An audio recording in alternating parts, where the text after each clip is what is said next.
Adventures, and you're listening to Show X Live with Ken in his student accommodation all the way in Scotland, and Wayne in his white windowless van? Uh-oh, I better get out of here. Enjoy the show!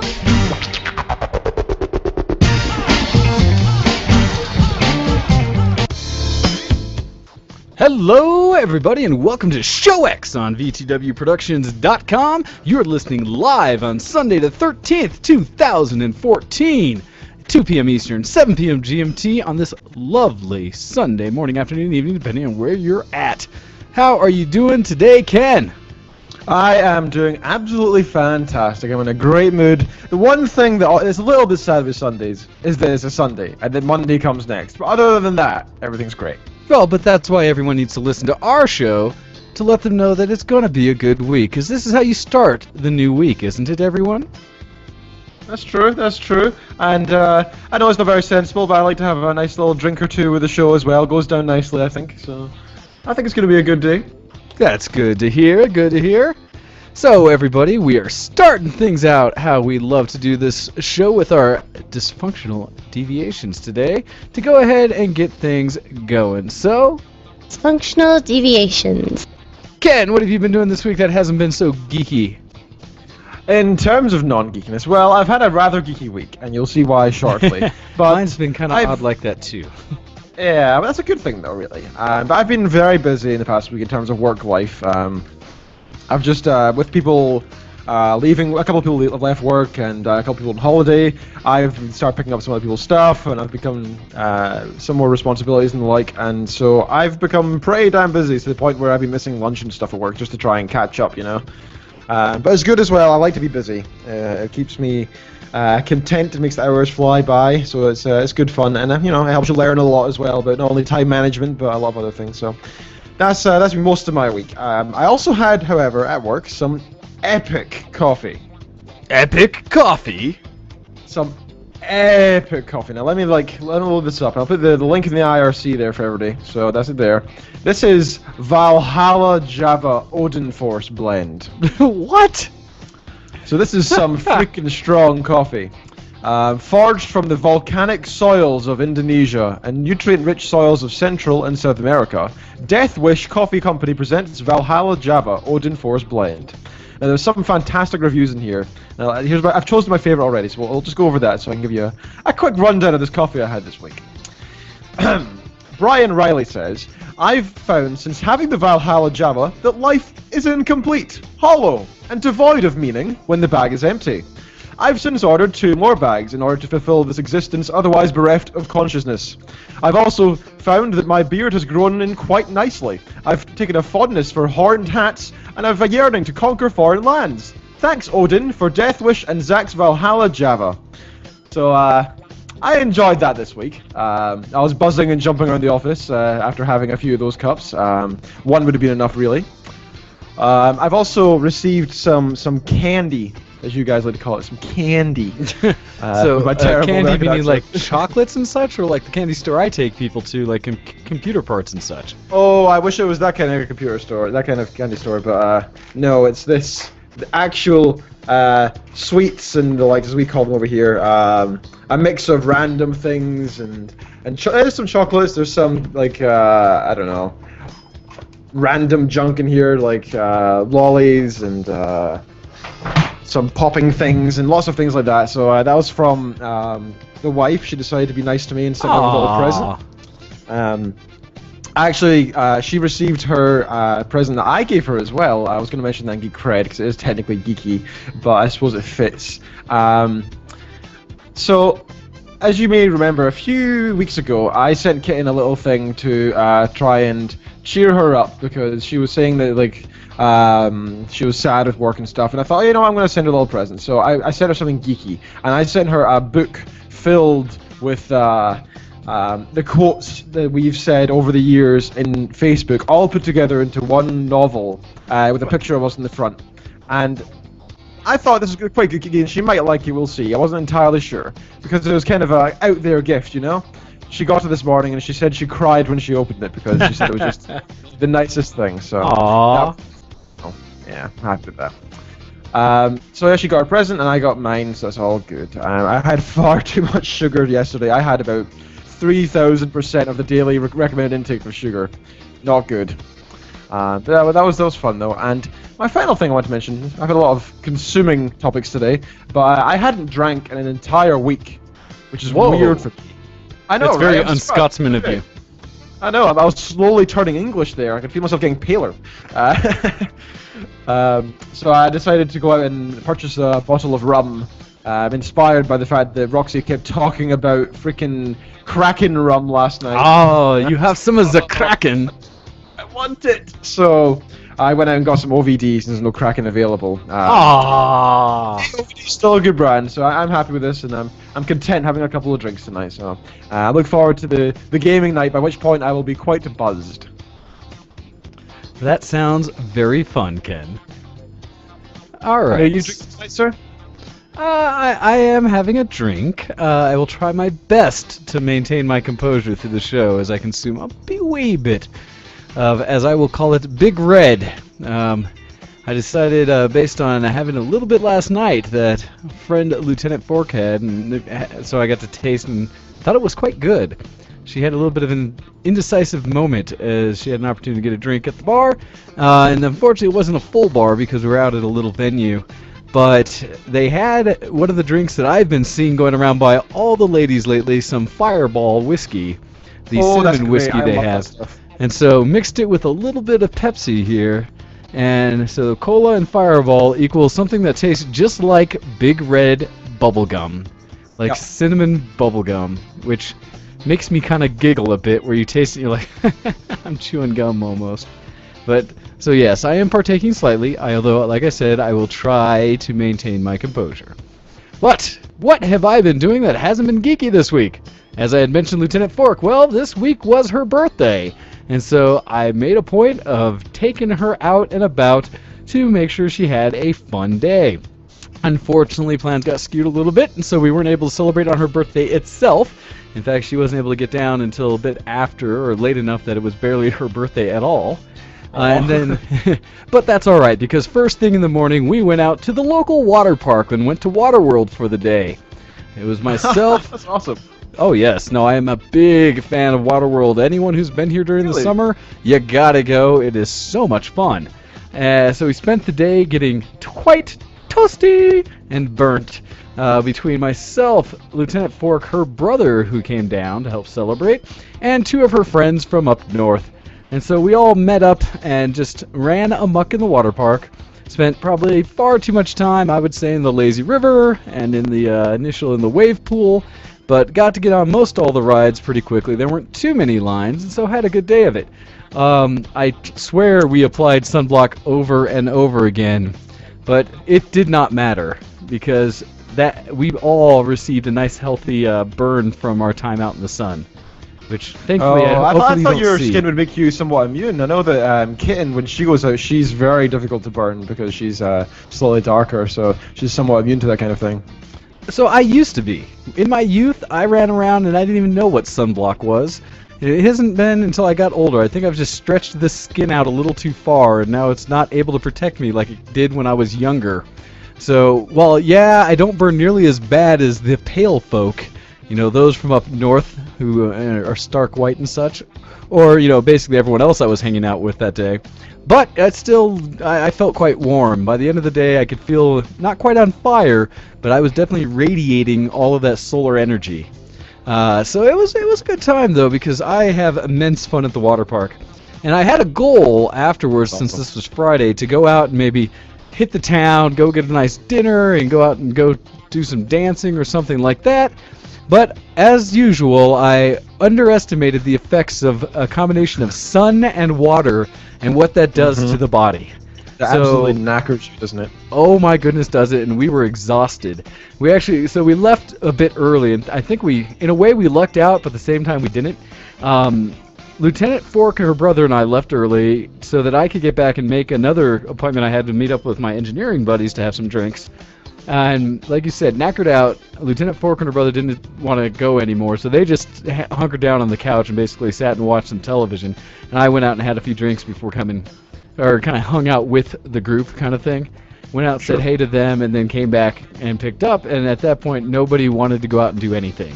Essentially, they ordered a pizza. I had some food out at the German place, and then came back and pretty much just sat at home the rest of the time watching TV, which I'll get into in the geek section, though. But still, it was good fun. But that kind of ended the night early. Essentially, I didn't quite accomplish any more.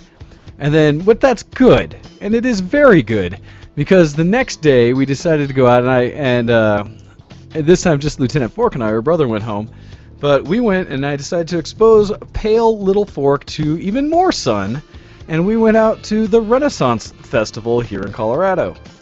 And so went out and spent a morning walking amongst the, again, open, hot, high desert of Colorado, exposing ourselves to even more sun, but able to kind of wander about and see the foolery that goes on at the Larkspur, Colorado Festival. I still had a great time. I hadn't been, I still try to think if I had gone last week or not. Or not last week, but last year or not. Mm-hmm. I kind of forget. I've been here too long, and I've gone to too many things back and forth, so I don't know if I went last year or not. But I usually go about a year or two between, because honestly the Renaissance Festival doesn't change a whole lot each year. And so it's just something that it's fun to experience. You know where you're going to go, eat some meat off a stick, or a large turkey leg and such, watch some jousting, and see all the great costumes and people talking in character and such. They have a gentleman who plays the part of a bum. I don't know how many years he's been doing it. Has a little cart with him with a bunch of knickknacks in it and a big hood over him. Kind of has it's built up like he's got a hunchback on. And he just sat right in the middle of the path of where most of the people first go in. And sitting there, he was constantly just jibing and ribbing at people walking by, giving them all kinds of crap for anything he could. As I walked by, my hair was kind of poofed out a bit and such. And I was with Lieutenant Fork. We were walking into a dress store so she could look at some of the medieval dress and such. And he looked at me, and as I turned away, I heard him say, "Wiggle, wiggle, wiggle, wiggle, wiggle, wiggle." And I kind of chuckled because I looked back. I was like, "I see what you did there." And I just kind of laughed because as he was referencing LMFAO. So I thought that was entertaining. But while I was sitting there, and that's not very Renaissance-y. Well, no, but it's his job to make fun of everyone he can. Some much worse than others. An example being as I was waiting for Lieutenant Fork to try on some things, I got to sit and listen to him talk to all kinds of people. A young kid walked by, a boy walked by, and the joke he made to him was like, "Oh, look at you! Oh, you must have such a nice family. Your sister must be so nice to let you borrow her pants."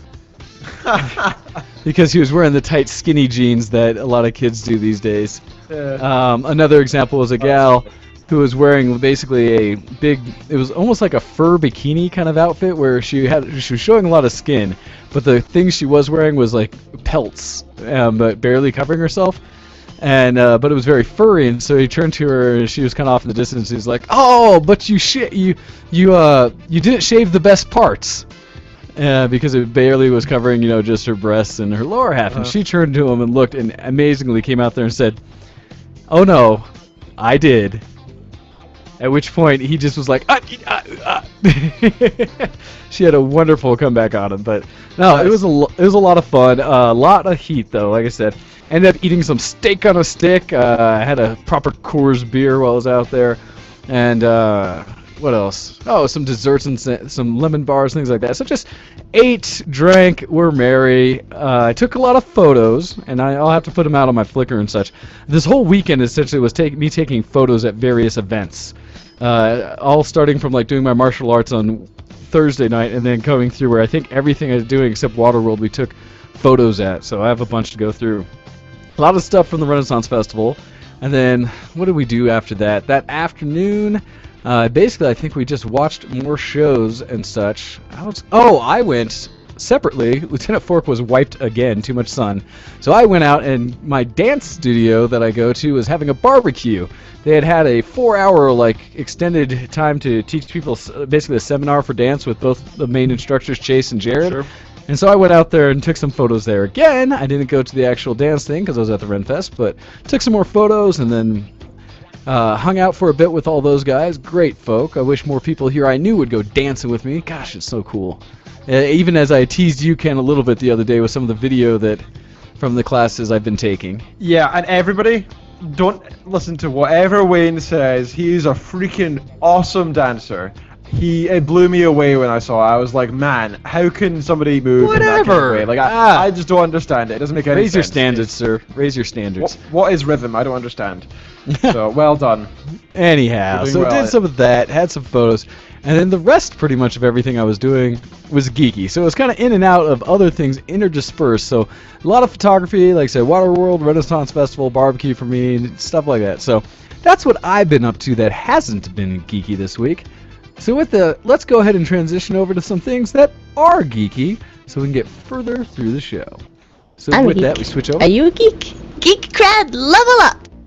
So, as we start to look at what geek credibility we have to level up this week, the nice thing is we have someone else that has some geek cred.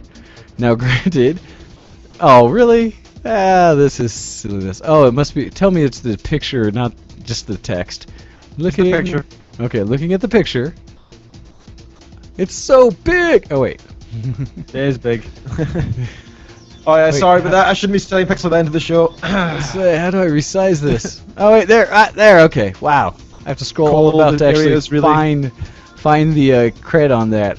I see now. Somebody has some ink. And so let me share that. I'll share my screen. Wait, I can do this. I know how to do stuff. Uh-oh. For people looking on the video, Ken will attempt. Aha! There he goes. Hey. Look at that. Yeah, so there we Good go. job, sir. Yes, so Look at that. coming to us from Miss Roxy, saying for her geek cred, said Heart Roxy. And that comes with a picture of a tattoo on the wrist, as well as the Devil of Horns rock symbol in the hand, but showing the, was that, officially that's the greater than 3 Less symbolization? than 3. Is it less than 3? Jeez, it's less than 3. Sorry, I'm looking at it off the corner of my eye, trying to say, wait, is that greater or less than? No, it's less than 3. That's what I remember back in high school when that became like a thing. Less than 3 when it Yes. became somewhat popular. My friends used to always my female friends would say it to guys like, "Oh, less than 3, less than 3." Oh, Because it was like a cool thing to do, you know. Cool. So that's how I always remember it's less than 3. I Well, got less you. than, at least. Yeah, see, I never actually wrote it out or said anything, but I just kind of, it took me a while, even the first times I saw it, to someone finally say, what? And I looked over at it like, oh, I get it. Yeah, I'm not apparently geek enough. So, thank you for that, Roxy, and letting us know what you've been up to, Geeky. And yes, getting yourself inked with things like Leet Speak or any kind of emoticon stuff like that definitely qualifies as getting some geek cred. So, Ken, Definitely what one of have my you favorite been? ones. Sorry, I was gonna say one of my favorite ones I've ever seen. Anybody who knows any tiny little bit like web development or anything, HTML. The best one I've seen is on the back of somebody's neck. It has like the symbol for like left arrow, /head, right arrow, left arrow, body, right arrow. So Yes, basically people saying, that are like, doing essentially the tags for HTML code Yeah. saying head, and body, and footer.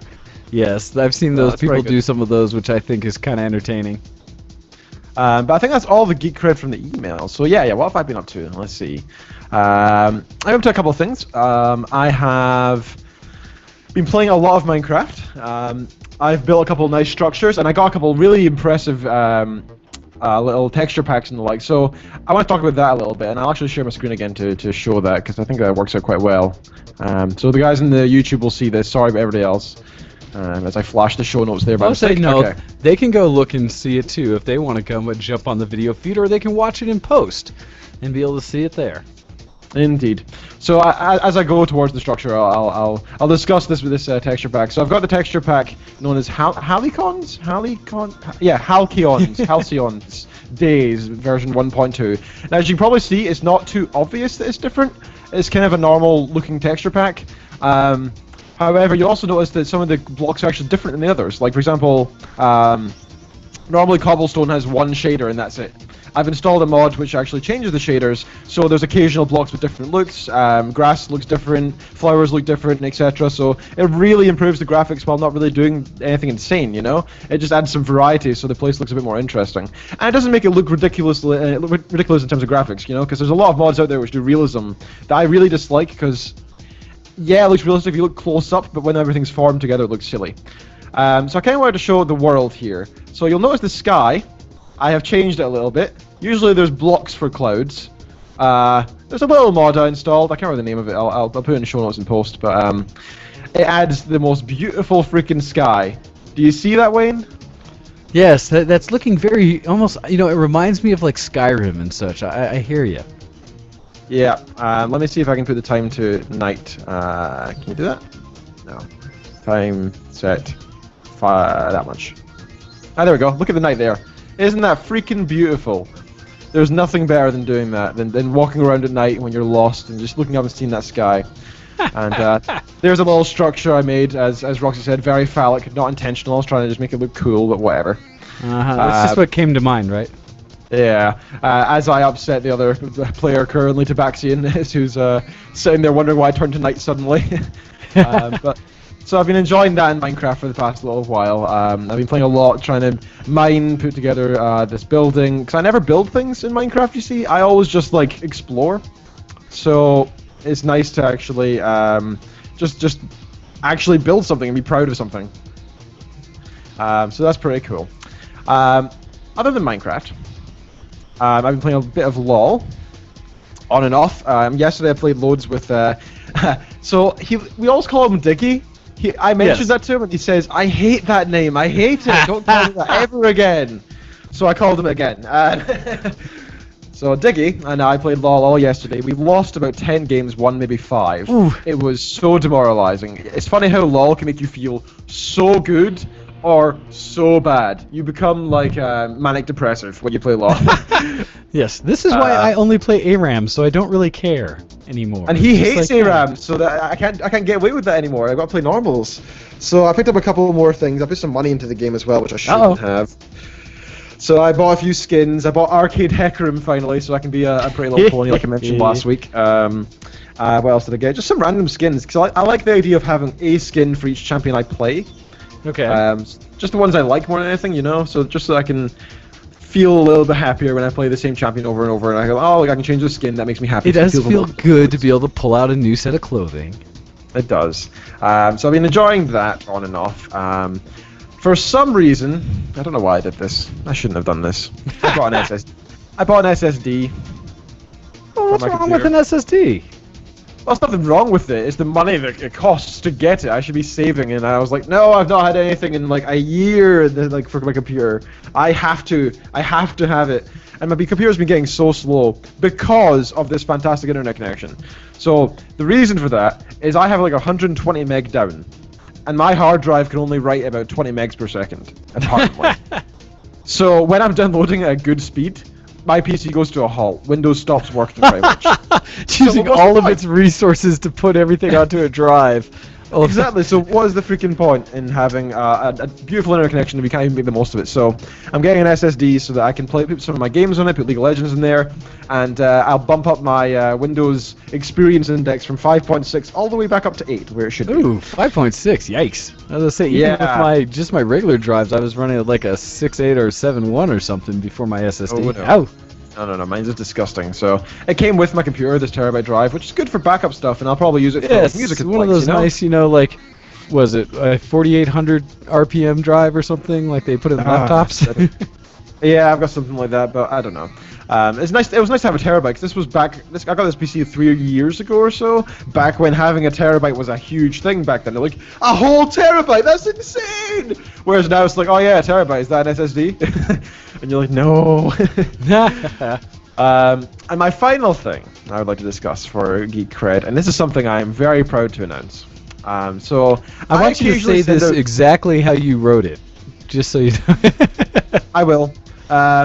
I occasionally send out emails to some of the people I admire, musicians. What do you mean by this? Is he sends stuff actors. to Felicia Day every day? And when he says sometimes and admire, he's like, every day does he put something out to Felicia Day, saying, "Come on, please reply, please retweet, please do something." Should have replied that one time. Yes, that one time on Twitter when Felicia Day responded. The best day. No. So, as I was saying, I sent these out sometimes to some people I admire, and finally I got a response from someone. No, it wasn't Felicia Day. Probably for the best, because I'd probably hyperventilate live on air. and suffocate and like fall on the floor.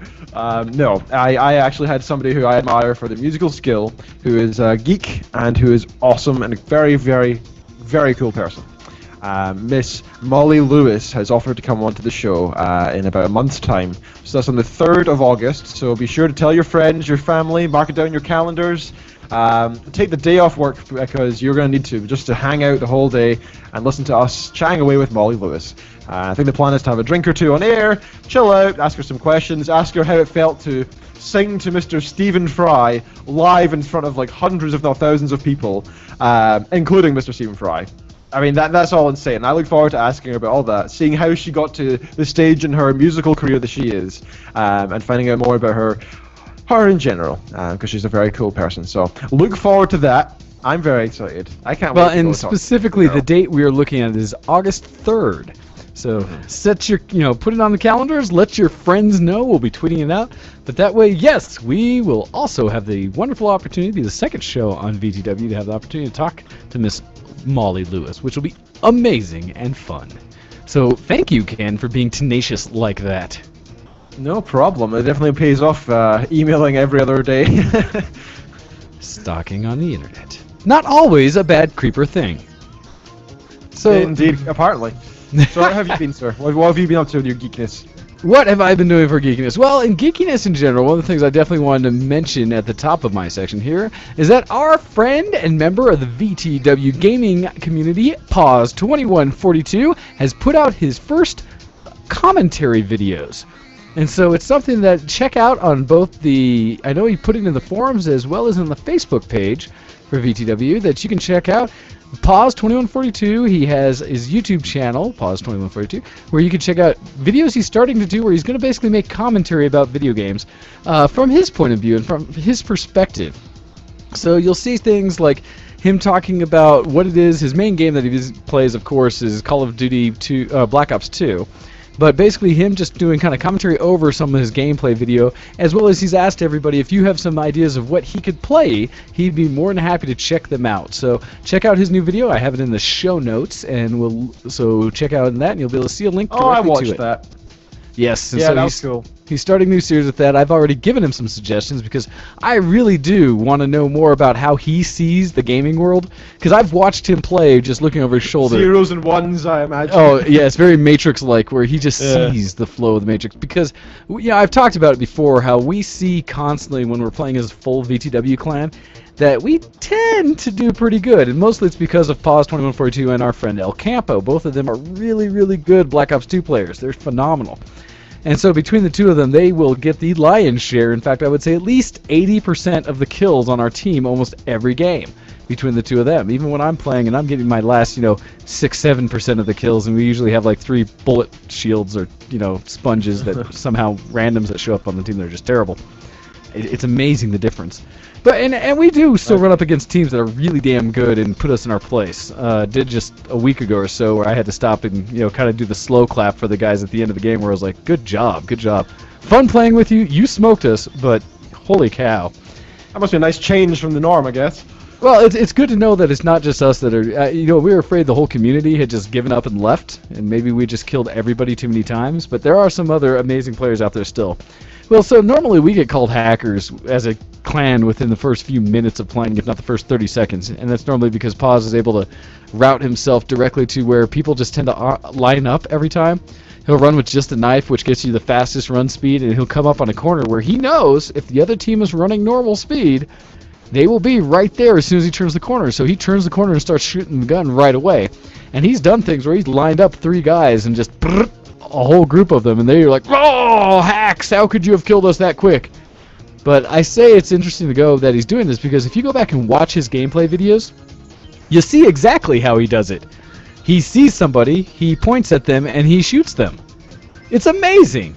I mean, I know that's a hard concept for a lot of people where they have to say that he's wall hacking or he's somehow, able to see everyone on the map instead of just running, seeing someone and shooting them, but that's what he does. Anyhow, so I have challenged him to, with his commentary, hopefully show us and tell us a little bit about his perspective of the gaming world when he does things like that, so we can better learn how he sees things and maybe use it to ourselves become better players. But he has asked. I thought you were going to say you challenged him to a one-on-one. I was like, why would you do that? So I He's would. so good, the but- bullets would come out the screen and hit you in real life. No, I actually really enjoy when I'm on the opposite team. I get smoked, but it feels somewhat satisfying to every once in a while be able to line him up and get Paz instead of him getting me. It's like, yeah, that's right, Paz, I got you. No, but that's the thing. I like direct 100 competition. times. I love getting shot by my friends. Hey, it's fun like that. Normal Hey. sentence there. Yes. Shout out to Paz. Good job doing that. He's throwing out the VTW clan name. He's supporting the show and network. And so with that, go ahead, see his commentary video. He's got two out. He's got one talking about why he's doing the channel in general, and one where he started talking about the VTW clan. So with those two, and hopefully more to come, check out Paz 2142. So what else have I been doing? So I had started talking about the weekend I had with Fork. We had some other pieces. One particular that was probably the geekiest, which was Saturday night after exhausting ourselves at Renfest and then me going to the barbecue. I was able to rouse her again because what I had done, I knew that this event was coming up from when I had done Comic-Con, and people seemed to take to my cosplays that I had done there, gave me more recognition than I thought I would have gotten. And specifically for anybody who's in the video wall, or which you don't see as well, but if you see it on the video stream, the YouTube stream, you'll see it much better, where I am now in my reminisce of the same cosplay, where I was Shepherd Book at DCC, as well as back at Wasabi when I first did it, or Starfest, and people took notice of it, said I did a good job, and so they had invited me very specifically, the Browncoats, to an event that was held yesterday called Can't Stop the Serenity. And what this event is, it's a charity setup where it's a worldwide event, globally held, where everyone tries to, around the same date, in this case this weekend, somewhere around Joss Whedon's birthday, host an event where they do a screening of Serenity. You find a theater, they donate their time, and everybody gets together and puts funds in to buy tickets for the theater, as well as raffle tickets they did for different prizes and things. And they had a costume contest along with it and everything. And essentially, all the major money that's raised supports the charity called Equality Now, which is running around the world trying to work towards equal rights for women all around the world. So not how we joke, Ken, about feminism and stuff like that, but real you mean issues with real women's- feminism, right? the real actual proper women's feminism, right. issues. Things like, Where they're getting know- killed for getting raped, yeah. I mean, yes, that kind of where thing. a woman that- getting that's- I raped call gets that equality, stoned definitely. because of things like that, or getting genitalia that is mutilated because of things, or that's a underage real weddings problem, and yeah. stuff like that, and sex trafficking and all these really horrible things that are going on. And so that's what this charity is all in support of. And so went out to that. It's nice. Got my Can't Stop the Serenity little armband that they used for the saying that you had gotten your tickets and everything. Very nice. And it's neat because Denver is one of the founding areas for it. In fact, they founded the screenings as how they were doing the charity events. And now next year is going to be the 10th anniversary of them doing these screenings. And so far, the charity as a whole has raised over $900,000 for the support of a lot of these events. And they've helped fight court cases and stuff around the world, where in cases where women would have never had a chance and probably would have been stoned or thrown in prison and things like that. But in these cases, actually, were able to fight for their freedoms. So really neat thing to be able to support, while at the same time getting to geek out and really have a lot of fun. So in getting ready for this and prepare, because they'd asked me to come, I saw the date, saw that I could do it, and said, yes, I'll absolutely go, and got tickets. And so I wanted to take Lieutenant Fork, because we're all geeks, awesome things like this, but she had never seen Firefly or Serenity. Ever. Burn her. Burn the Well, witch. So here's the fun part. Because of this, that every time that I talked about us having downtime from when she first showed up Thursday, including Thursday night, almost all of Friday night, and during points of time on Saturday, I made her watch Serenity, or Firefly. I made her watch Firefly Awesome. from start. Didn't make it to finish, but did get to the third disc on the Blu-ray. That's So got impressive. her through all like the major pieces and plot points and all the major characters that they introduced, so that she would properly appreciate the movie when we did it. And that way, when we went to see the movie, she could understand why it was so meaningful that people like Wash and Shepard die. Because otherwise she wouldn't have really cared as much. So this way she did. She had just enough love where she loved Wash, and she was just, it was great because she was just getting at a point where she was saying that her favorite character in the series was Wash. Yeah, and it's fun because everyone in the theater had seen it, right? Except for her. And so you hear kind of the groans coming on as like it's just about to happen. You're like, in fact, one person kind of yelled, "Move!" right before the Reaver harpoon comes through and pierces Aw. his chest. And it's just like, ah. So, yes, such a shame. spoilers, everyone, and I didn't alert you, so if you haven't seen them by now, shame. For shame. Go watch those Well, how movies long has it been and out for? I think there's a rule where So it's like 2 the years, isn't series, so the series came out in 2002. it? Yeah, I think that's a long enough time. I think the movie's been out now for, gosh, I don't know how. I'd have to go look at that as well. It's been forever. And so, but she 5 hadn't years seen at least, any of anyway. that. Yeah, it's been a while. So yes, we are past the spoiler worrisome, and I don't have the Pottergate drop-in set up, so too bad. Oh, that's a shame. I was just about to say that as well. I have to redo all the old O&H drop-ins. Somehow I lost my link to them. Anyhow, so we did that screening. It was great because walking around, I wore my cosplay again. That's why my hair still looks like it does today. It is still grayed and Shepherd Book-like, and I have it pulled back. My mustache is shaved and such, and so I do look that part for the most part. Anyone who is wondering why my hair is the way it is because I cosplayed Shepherd Book again last night. But I went in, and as soon as I showed up, I was almost a little, I was not embarrassed, but what is it, like, I don't know how to say it, but I had this, I was just kind of like blushing almost, because everyone kept coming around, and people who saw me when they knew about the contest, and as soon as they slapped the number on me, basically saying that's what number to vote for, I had so many people just come up to me and be like, oh my god, that is the best cosplay ever. What number are you? I'm voting for you right now. I was just like, okay. Because they told everybody, like, go and solicit votes, make sure people vote. I didn't solicit any votes. I just walked around talking to Lieutenant Fork, and people kept coming up to me like, ah, and throwing in votes. And when they called it out after the movie, they basically said, or I guess they did it right before the movie. It was right after the first thing we watched, that they did the contest, and they said overwhelmingly that I had won. Like, it wasn't even a contest at that point. Wow. And so then they gave a consolatory prize essentially to another gal that was there, was dressed as Kaylee. That was kind of the staff choice, basically, so that I wasn't the only winner. But which is nice, because essentially I won and had my choice of either a Jane hat, which I thought was fairly cool, or what I thought was even more cool, tickets to the next year's showing. So I already get a ticket to next year's, and we'll be going to that again. Oh, that's So I great. thought that was great fun. Did that. This is where I had the drink, the candy, as I mentioned. Mhm. And what else? I did well. I had made sure I had my box, and with the box I was filled. It's not right now, but it was filled with strawberries, which did send it over the top for that's several people. awesome. So I bet it in would. character. Well, it's funny because whenever they people, just geek squeed wherever they saw it. there were a few, and I did well, and I had a couple that had recognized me from DCC, where they were like, "Oh, you were at Comic-Con, weren't you?" I was like, "Yes," and they were like, "Ah." So it all went really well, and that was a very fun experience to be able to do the cosplay, kind of out of nowhere, and people really appreciating it. And that was the crowd to do it in, right? A whole bunch of brown coats who were big fans of the show. Yep. They saw me, and they freaked out about it. So that was a lot of fun. Oh, that's The oth- fantastic. The other thing they did, though, because it's a Joss Whedon Day, not just Serenity, is they opened it up with a sing-along of Dr. Horrible's sing-along blog. Of course. And so they played all 3 acts of that together real quick, which also was amazing, and, again, Lieutenant Fork had never seen. And so she had a whole introduction to Joss Whedon Night, which was really, really fun. Oh, that's great. I'm kind of being silly though. Like I've always said, like if somebody hasn't seen something cool yet, that's fantastic because they've yet to experience it the first time, and they get that joy. It's not a bad thing that they haven't seen it yet. It's a great thing. Oh, especially when you love it for the reasons you do. And so I was doing the bad thing where I kept looking over at her like, huh? How's she going to react to this piece? Huh? Yeah.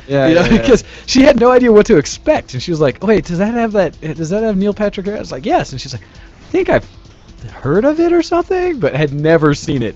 And because this same audience, right, when some people knew like all of the text, all the actual lines in the movie of it or whatever in the show, but whenever any song came on, the whole crowd suddenly started like singing it up a little bit, and so because we had a sing along.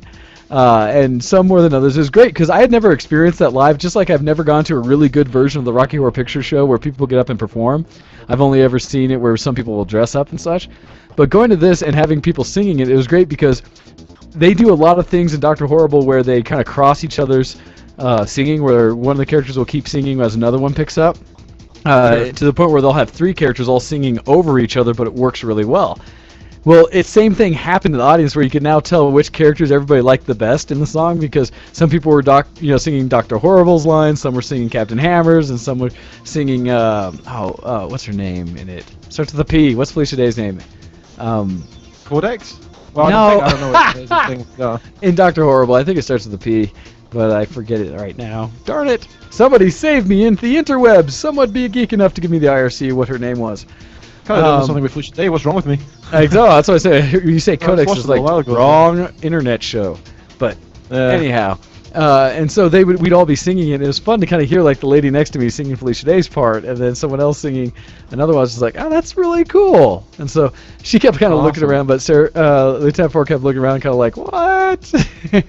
But in the end, she had a lot of fun with it. Except that same problem with Dr. Horrible. One of your favorite characters, or one of the big ones, dies at the end. And so she went from seeing that, where Felicia's character takes shrapnel to the chest and dies, to then watching Serenity the movie, where both Book and Wash die. Where it's just So you're saying she was crying by the end of the night? well, she was just like, what? What is with Joss? It's like, yeah, he kind of does that to you. He'll love you and leave you. No, it was so much fun. It was such a geek just kind of weekend, but just a constant weekend. And so now I'm doing a little bit of the recuperating by sitting in air conditioning, although I do need to let the hair down. Thank you, Hando. Thank you. Penny. Her name was Penny. Hey! Roxy actually jumped on the video wall now. She is not just lurking. Haha. Hurrah. And then, so no, it was a lot of fun. And then I'm kind of sitting here. I think the burn has gone down a little. I was so I don't feel as warm right now from too much sun. But I don't have, I think, any other desire to go out in the sun again today, so huzzah, I will try to heal. Oh, good man. It sounds like you've had a fantastic week, though. It sounds like a really, really good time you've had.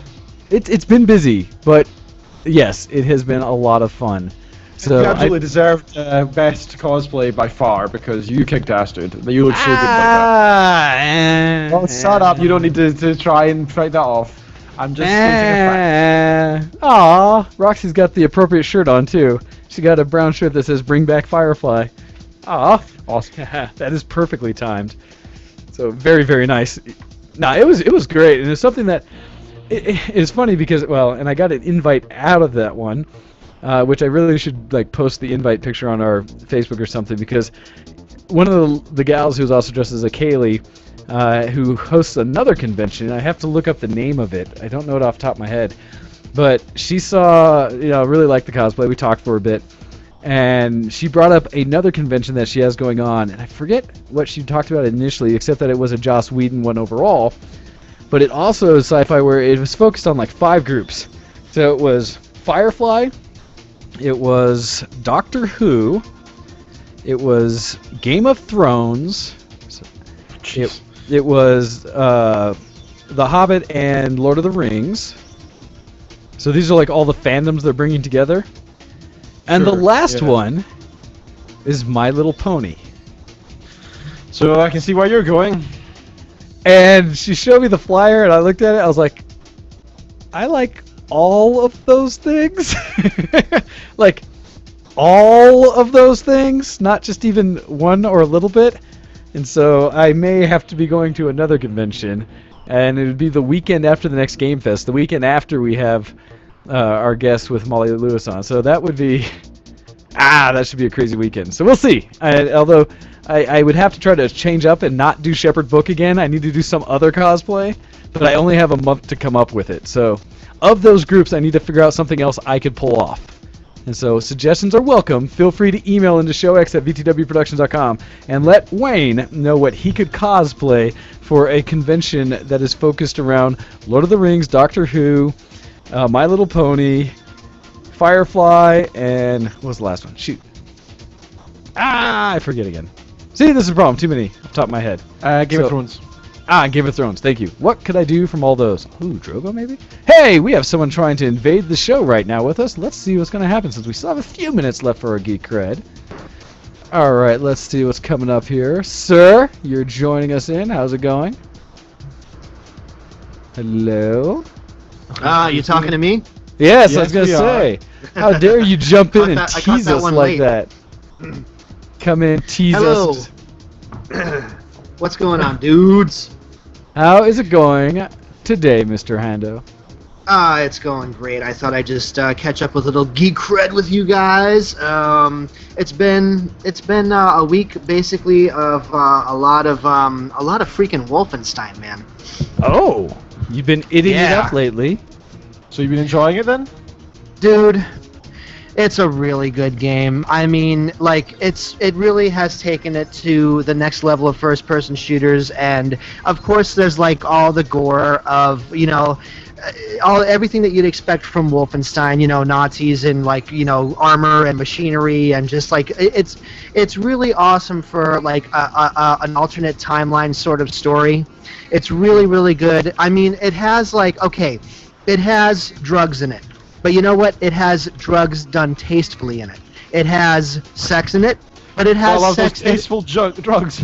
It's got tasteful sex in it. It's like, and I'm going to go into spoilers here for a minute. And I only plan on doing this for about 40 or 50 minutes. I'm just kidding. I'm only going to talk about this for 5 minutes. But yeah, so anybody who doesn't want to hear spoilers about Wolfenstein, fast forward for another 5 minutes or so, or just So wait a turn it second. down. But I haven't played the game yet. This is gonna be tough. Okay. You can't do that. No, go ahead. I will survive. That's on the list of Okay. games I will probably never get to playing, even though they're good, because I have too many good games I haven't played. So Well, go. here, I'll give you some. I'll try to make it more teasers as opposed to spoilers. So there's of course the alternate timeline. Your character is fighting in 1944, and then he goes into like a coma, and then he comes out of it in 1960. So there's a whole alternate timeline of like what happens to these 4 young lads from Liverpool that are like they're supposed to be the Beatles, but Wait, now I was they're gonna say- I like was gonna German say, yeah. controlled Beatles, and now they write songs for the German party, and they're basically a rah-rah band for like Nazism is so great across the world, isn't it beautiful? And so you're doing that, and then also you run into a character that's part of the resistance that you meet in Berlin, I believe it is, and he's this he's a thin black dude, and he plays guitar really, really well. And I think he's supposed to be like the alternate Jimi Hendrix, and he's like part of the resistance, and it's so cool like the way they do it. And he's actually like, there's a moment, and I mentioned drugs in earlier. There's a moment where like it's just him and your character, and they're in his bedroom, and he's like boiling up this little pot of like stuff, and all of a sudden he's like, here man, put this on your tongue, and you're like, oh, right, and so he gives this little drop of stuff on his tongue, and then all of a sudden he puts headphones on your character, and he turns up his electric guitar, and he starts playing, and all of a sudden your character's like, I can't believe how my mind expanded that night. Like, just stuff like that. But it's Oh, done really jeez. tastefully. It's done great. It's like it's done so well, man. It's like it's so. And what you do is when you're playing the game, you really play for the cutscenes. It's like of course you want to go in and You want to shoot things and kill and get health you want packs to and kill everything. Yeah. you want to kill the Nazis, and you want to find all the artifacts, and you want to find like the pieces to the puzzle and all that. But then you're really like the things that are the breadcrumbs are the cutscenes. Like getting to that next cutscene and seeing what happens and how the story progresses, and all of the excuse me again. Oh, breathe, breathe, sir. I gotta install that cough button. All the characters have a lot of depth, and you feel like you're a part of this resistance, and yeah, it's really cool. It's been great. I hung up. I went and put Tomb Raider like on the back burner until I get through this game. Yeah, I'm just like, well, okay, Tomb Raider, you're just gonna sit over there for a while. I'm just gonna play this, So I've been into a lot of that this week. Let's see, what was the second thing? I downloaded Killing Floor. So let's play that this afternoon. Wow, there's a lot of people that are going to be like, hey, I remember that game back in the day at some point. Oh, I forgot. Well, We actually played that the other night. Yeah, we did.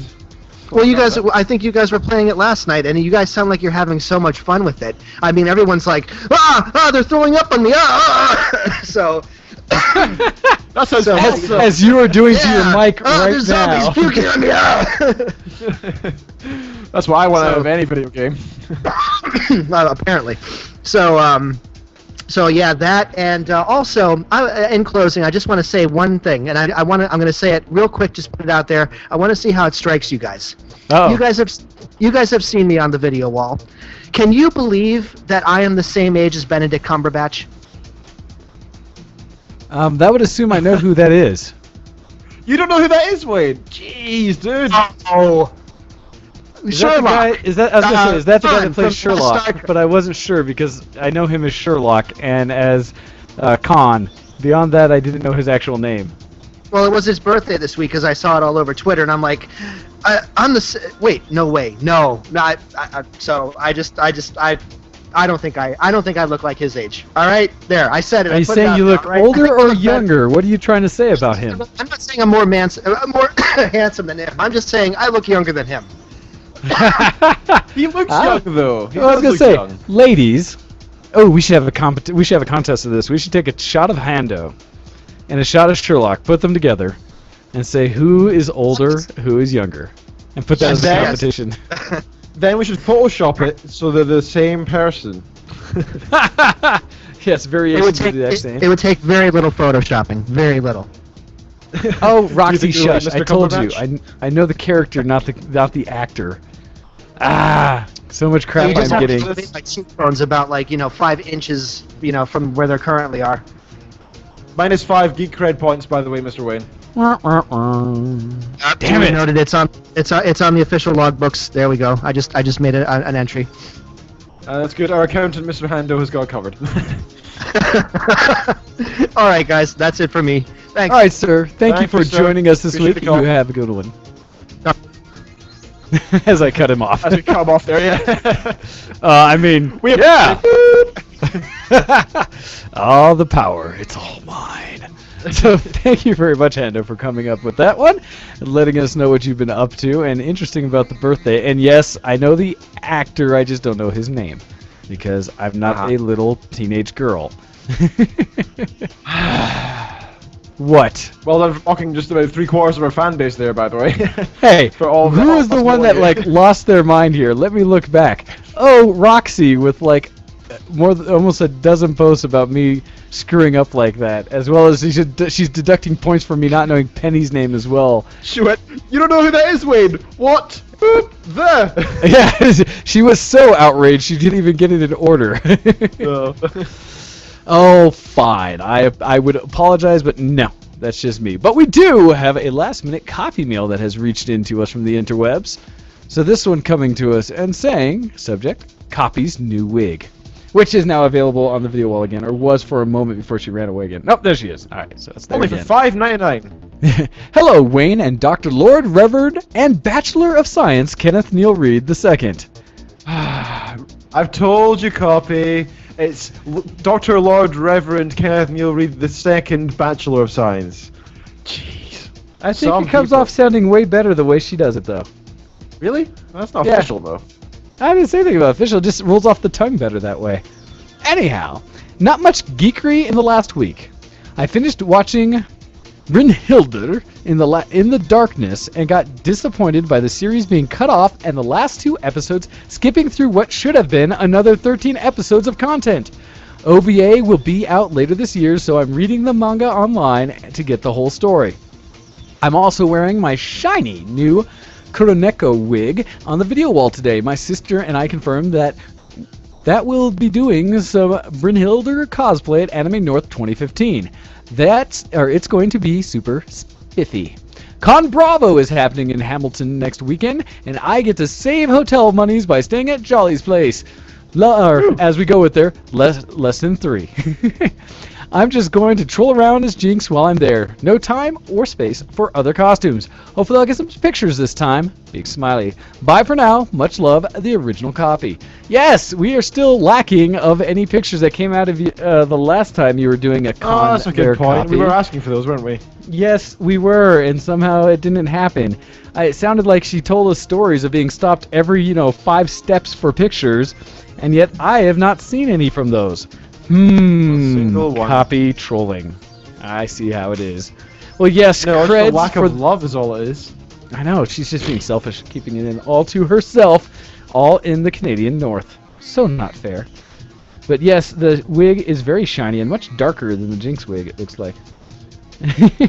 It's fun to go through the video wall, and everyone out there, you should really get on. Just go to Google Hangout with us and jump on the front page of vtwproductions.com, hit the video wall link, have a Google account, jump in, and you too can watch the video wall with us live, where I get to see everybody bouncing back and forth, including like Roxy, who is either guzzling down large amounts of a fluid right now or just like chewing on a bottle. Can't tell. Guzzling down large amounts of fluid right now. Can we get that like snipped out and put into one of those? Nope, can't happen. Too much background music in there. It's going to stay as is. So, anyhow, I think that pretty much covers what we've been up to for Geek Credibility this week. Unfortunately, it sounds like I may have gone down a few points overall, but darn it, I will have to make up for it next week. So with that, we are going to take a break. We are going to, as we like to say, pay some bills, which really just means play some music from people we like. In this case, our friends Edifice play their song Exodus for everyone. And then we will be back after the break to get into a few things a little more news-like. So with that, you're listening to ShowX, and we'll be back after this. You're listening to ShowX on VTWProductions.com.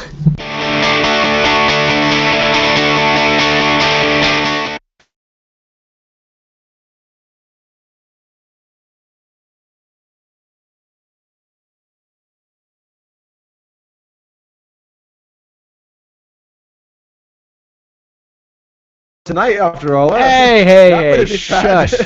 Shush. I had absolutely grabbed the song. Let's try this one and see if it makes it happier. See if this one will work for us. There we go. All right, now you're listening to the music.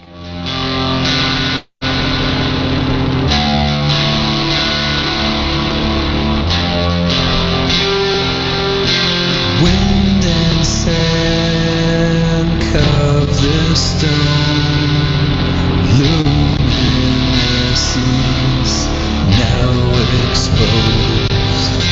Crimson hands carve the stone, silver contours coming home. So fill the sky with the sound of 1,000 engines flying into the sun.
in your emails to showx@vtwproductions.com. Hey, this is John DiMaggio. You're listening to VTWProductions.com. So don't stop listening.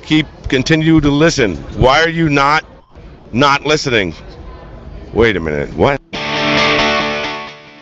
And welcome back to Everybody Snapchat Yourself right now on the video wall. Right? Yeah, we are. Everybody be like Hando and make sure you get your Snapchats out there. Nothing more entertaining than looking over and seeing someone posing for the camera and being able to see the picture on it directly so you can tell that it's Snapchat. I did it wrong. What's that thing called? Duck lips? Is it duck lips? Oh, you have to do duck face? You have to actually get Duck in there. face, Like, that's it. that's right. Everybody duck face. And put it on your story, right? Oh, and I actually got the Snapchat from Ken right there. Say, all right, there we go. Got to set it up here. Yep, Snapchat. All right, leaning back. This way everyone on the video wall can see, because that's how I first saw it with Hando. So I got to be leaned back so you can see it on the video wall. There we go. Look at that. No, not my computer, myself. All right, duck lips with the bad hair. Look at us. We're so young and hip. We're like Yeah. selfies. Oh god, this is going to look terrible. So Oh, anyone okay, who Snapchat's hasn't, Hando. I was going to say, I'm putting it on my story, so if you haven't done it before, my Snapchat is go figure, Doc Dead like everywhere else in the world. And so, yes. Oh, that's so I got bad. a Snapchat from Hando saying Benedict is an old fart. There we go, Roxy snapping. Yes, everyone get into the Snapchat. Alright, back to this thing we like to call a show, as we are getting in today to talk about, finally, a little bit of news. We really have gotten away from this lately. So, Technology, news, and more today on the Geekoscope. the what? The Geekoscope, yes. But Although, first, actually, yes. But first, the art contest. Oh, thank you. See, I remembered. So tonight Yes. I'll be updating it. So check after the show, maybe a little bit after the show. The last 3 contests will all be closed off. We'll be choosing our winners for next week, and the community vote will be put up. And the next contest, which will end in 2.5 weeks' time, so the end of this month, will be for July's. Not a rush, So- everyone. That's plenty of time. Only 1 contest. See, I didn't mess up this time. So that'll be fun. Any suggestions for themes? Send them in. Shoot me a tweet saying the IRC. I'll try and remember. Which is a total way that you can cheat by setting up a theme based on something you're going to shoot or already have, or artwork you're already working Sally, on. how we do it? That's how we do it here. Yeah, Kuro in the IRC does remind everyone that he's boycotting Snapchat because Ken just saves all of them, which is completely out of the theme of Snapchat. That is a lie. I only save ones of Hando topless, and that's it. And the ones of his junk. I was going to say, I'm pretty sure I've seen some of me pop back up where I was like, wait, I could have swore that was a passing thing. I only save the sexy ones. Well, so all of mine, like we said. Of course. So, and another note as we get into this, I was being called out for my lack of geek cred in the last section. So maybe I can even up with some. I was told I could get some by letting the hair down, although there's so much hairspray from trying to keep it gray and pulled back like that that it doesn't work well. But I can maybe pull out a prop that I had picked up from the Renaissance Festival because it's something I've been looking for a while, and so we'll see if this adds me any geek cred. Okay, 10 points, 11 points, 12 points, 14 points. It's not up for you, Ken. This is for everyone else to decide. So looking in the video wall, specifically at Roxy, do I earn any geek credibility for what I'm wearing now? Are you waiting for her to answer? She's not going to answer. No, I'm waiting. I was waiting for her to actually look up at the screen to make sure Oh. that she was actually seeing it. So we'll see if that gets any with that. But yes, this is a hat that I had been looking at for a couple of years from Renfest that I was able to pick up this time. Nice leather top hat that I have here that maybe will end up as steampunk one day. Anyhow, on to the news. And sir, I know I've had quite a list building up here for some time. What do you have for us? Oh, I have far too much. Let's try and dive right into it. Thief, the game. It's a game I've always been interested in trying out. One of those ones just like you. I haven't had the chance to do so yet. So obviously, as you may guess, it's a game about stealing and stealth and the likes. And there's a film adaptation, which is coming out, being made by Vertigo and Prime Universe. Prime Universe Films was the company behind the 2007 film Hitman, along with the producer Adrian Ascari, who is also attached as a producer on the Thief adaptation. Everybody see Hitman? How was it? Ooh, I never actually saw Hitman. That's a good question. I knew it wasn't being done by Yul Boll or whatever the guy's name is. That was terrible about all things video game movie-wise. So they had some hope, but I haven't heard anything about it. 6.3 on IMDb. So. Well, but remember, video game adaptation, so that's not necessarily terrible. Yeah, that's true. That's actually quite good in comparison, I suppose. So the Vertigo Entertainment producer Roy Lee's production company will also be working on Thief after coming off its recent $500 million blockbuster, The Lego Movie. The specifics have now been announced. Somehow it seems a bit different. No specifics have now been announced regarding the Thief's film cast or release timeframe as of now, but sometime it will be. The series, established by Looking Glass Studios in 1999, was rebooted earlier this year by Eidos Montreal, and in IGN's review they praised the stealth title, moment-to-moment enemy counters, but thought the level design and story were both detracted from the overall experience. So it'll be interesting to see how that goes. Again, as you're saying, it's a video game adaptation. It's funny how people keep trying, they're still going for it, and I agree. I think there's some hope, because I think there is a possibility of it. Like, I like the Tomb Raider movie, I think everybody did. Although I think a lot of people do believe that the games came from the film because the games weren't so popular back then in comparison to nowadays, but there we have it. So that's my first bit of news. I'm somewhat interested in that, and I look forward to seeing how it goes. Yeah, very good. Well, I'm always interested in any kind of movies that are going to come out on things that I love. So, I do like the original Thief series. I haven't played them for quite some time, but I like the idea of it. And so hopefully they'll be able to do a good adaptation and get something that is a really good stealth and essentially medieval kind of gameplay, which I think would be a lot of fun. So hopefully that does well. Let's see, what do I have? There's so many backwards or old ones here that I could touch on. Oh, no, don't want to. No, don't want to. Problem is, there's a lot in here that are just like, that are now dead to me, old news.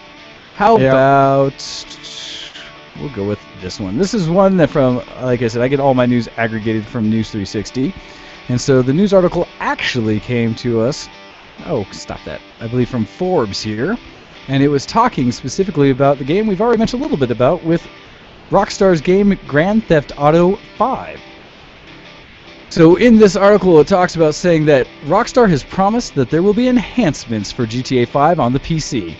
So we already knew that it was getting released and coming out for the PC, but now they're quoted as saying that Grand Theft Auto 5 for PC will take full advantage of the power of the PC to deliver across-the-board enhancements, including increased resolution, and graphics detail, denser traffic, greater draw distances, upgraded AI, new wildlife, and advanced weather and damage effects for the open world experience. In general, the development is promising depth, more detail, and better atmospheric effects, and the complete Grand Theft Auto Online to boot. Characters will transfer from other versions. They also anticipate a resolution bump and some better character models. Again, hopefully, that all makes sense. But no, that is awesome to hear that Rockstar is not going for just with a port of the console, but that they might actually take some time to look at what a PC is capable of and give us the right experience, especially since we're going to go forward and get all of the modding on top of it, which we've already talked about. Oh, that's going to be so much fun. I can't wait. No, so that one I am very, very excited for. In more immediate news, and I think much more important, Copy has just announced that, hey, she's canceled her WoW subscription. That's like the most relevant news we could have. Hey, look at the hats in the video while they're jumping in there. Both Roxy and Kuro have played along, although Copy says that having a wig counts just as much. So, very nice all. Yes, I was going, how are you missing it? You should have a bowler on or something at this point. I do have a hat. Can I go grab my hat? Go grab your hat. I will grab another article. Go ahead, sir. So as Ken runs around to try to join up with the rest of the group here, let's see, I don't know if we'd mentioned this one. I know it came up before, I'm pretty sure like Tom Bad Guy has talked about it on Tort and everything, so this will be just a quick one. It's one that I almost can't believe I hadn't already brought up. But this, from one of my favorite games of all time, and this story coming from Geekology or such, and it's basically talking about one of my favorite and probably first true console games, Super Mario Brothers. So everyone, if you hadn't heard already, 30 years after Mario Brothers has come out, players have discovered a new infinite one-up glitch in Super Mario Brothers. Hey, look at that! Ken has a big, oddly Aussie-looking hat? I'm not sure. Actually from Africa, believe it or not. I don't know why, but my parents got me it from Egypt. Ah, interesting. I was gonna say it's a big leather floppy hat. Very nice, sir. Ooh, At it's least bad it looks to hell, that way. though. Just means it's been used. So, as I continue to talk about, this is a video. Okay, so she has a video along with it showing about the 1-up. Essentially, what this happened is someone found that there was a glitch in the game that was normally only available in the Japanese version of Super Mario Brothers, because where in the American version they added a lot of Goombas instead of the Bombshell and Koopa Troopa types characters. And so you couldn't do this unless you, in the American version, have beat the game. Once you beat it, it then switches to essentially the Japanese version, where it has all of the... I forget what are the little black shelled creatures called in Super Mario Brothers, because they're not the regular Koopa Troopers. Oh, I was never a big Mario player, so I can't tell you. Somebody save me again. This is not a lack of geek cred. I just never known their names. But anyhow, what it takes is for someone to go to any level, player 2 usually or whatever, to get to any level and get one of the ones that has a vine and essentially start one of the vines, grow it up, and then die in the thing. And then in World 1-2, Mario, when it goes through it, as he drops into the pipe at the very beginning, that same vine will creep up out of the bottom. And as Copy saw this, she thinks it's called Buzzy Beetles, which kind of makes some sense. They are basically little black beetles. But in doing so, the two that start at the very beginning, you can climb up and basically just sit on them using the vine, and then they will bounce back and forth between you, and you're at just the right height that it will continue to give you constant hits on it without dying or without you touching the ground, and thus creating another one that infinite loops for 1-ups. Now granted, you can only ever get up to 128 lives before it gets you into instant death mode, but it's one of those that I just found it quite interesting that it's been this long, but a new glitch came out to show how people can get 1-ups even earlier in the game. And so that was kind of cool. Just it's amazing to me how many things are still out there in games that nobody's experienced. That is impressive. Another one I'd read on the equal kind of thought with Easter eggs and such was one from Halo 3, that the devs said no one had come up with a specific one. And what it is one of the devs had put an Easter egg in the game where if you played it on a very specific date, which happened to be his wife's birthday, and then as you loaded the screen and hit both controller thumbsticks down at the same time, it expanded the view of the Halo ring that you could see, and you could rotate it around and you'd see on the edge of the ring, "Happy birthday" to his wife. Oh, And it was that's something so sweet. that nobody had found in the game until he basically said that it was there, and they went and checked it out, and sure enough. And all you had to do, I think it's actually is December 25th, and so there's a chance people could see it because her birthday is on Christmas. I'll just But be curious, because those kind of things are really cool, but I can imagine like his boss somewhere going, you put that in the game without our permission, why are you doing that, you know?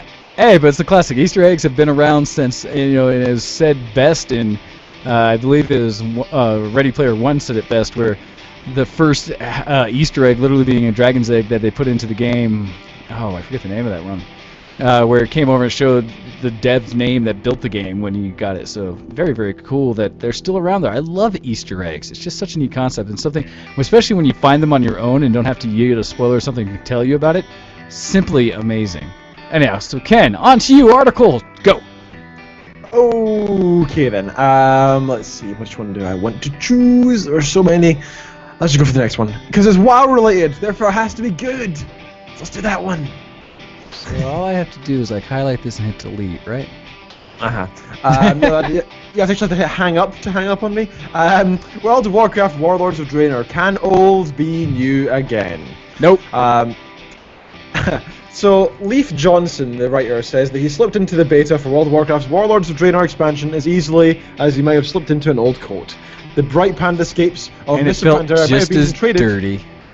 might have been traded for gloomy-faced orcs and savage armaments. My fingers readapted to the dance of targeting combat within moments. After months of sampling the action-style combat everywhere from WildStar's Nexus to Elder Scrolls Online's Tamriel. I expected to be bored. I expected to want to run back to alternatives with flashier graphics. But I once looked up and realized that after 4 hours had gone by without my noticing, and I found myself marveling at how well the old coat still fit. That initial burst of enthusiasm aside, I'm still not entirely convinced that Blizzard isn't jumping the shark with Warlords of Draenor. What? Mr. Pandaria's Asian themed steps whoa. and glorious... Jumping the shark, sir, article writer, I think you're about 8-9 years late on that comment. What the heck? They jumped the shark with freaking Wrath. I loved Wrath. Mists of Pandaria's Asian-themed steppes and glorious Mogu architecture at least represented a break from Western fantasy convention. Warlords of Draenor trades that vision for the familiar trappings of Warcraft past, which is, to be honest, better. Worse, it does so through a convoluted tale of time travel, which that is kind of shit in my opinion. The book's adventures back to the days before orcs were corrupted by demon blood, thereby potentially negating the whole Warcraft storyline, very similar to J.J. Abrams' Star Trek. Blizzard really wants to portray the orcs as good old boys for some reason. So it goes on for a while. What happened to having evil characters? Come on, guys, it's okay. This is the real world. It seems like they're going towards the old style. And remember, back in the day, they had some badass villains. Illidan, bit of a badass. Stop taking selfies. Arthas, total badass. I think everybody wanted to kill that bastard, you know? All the way through Wrath. You were just like, he was there and he was taunting you, saying, hey, I went to your house and I put salt in your flowers and I unplugged your freezer. Yeah, take that. And then you just want to kill the guy. I hope they go back to that in some ways, but at the same time, yeah, time travel. That's a very touchy subject. Well, It can no, either be they really had- good or really bad. They had the best way of doing time travel they could have ever done in the what, Burning Crusades expansion. I think is when they introduced the Caverns of Time that they never did well with.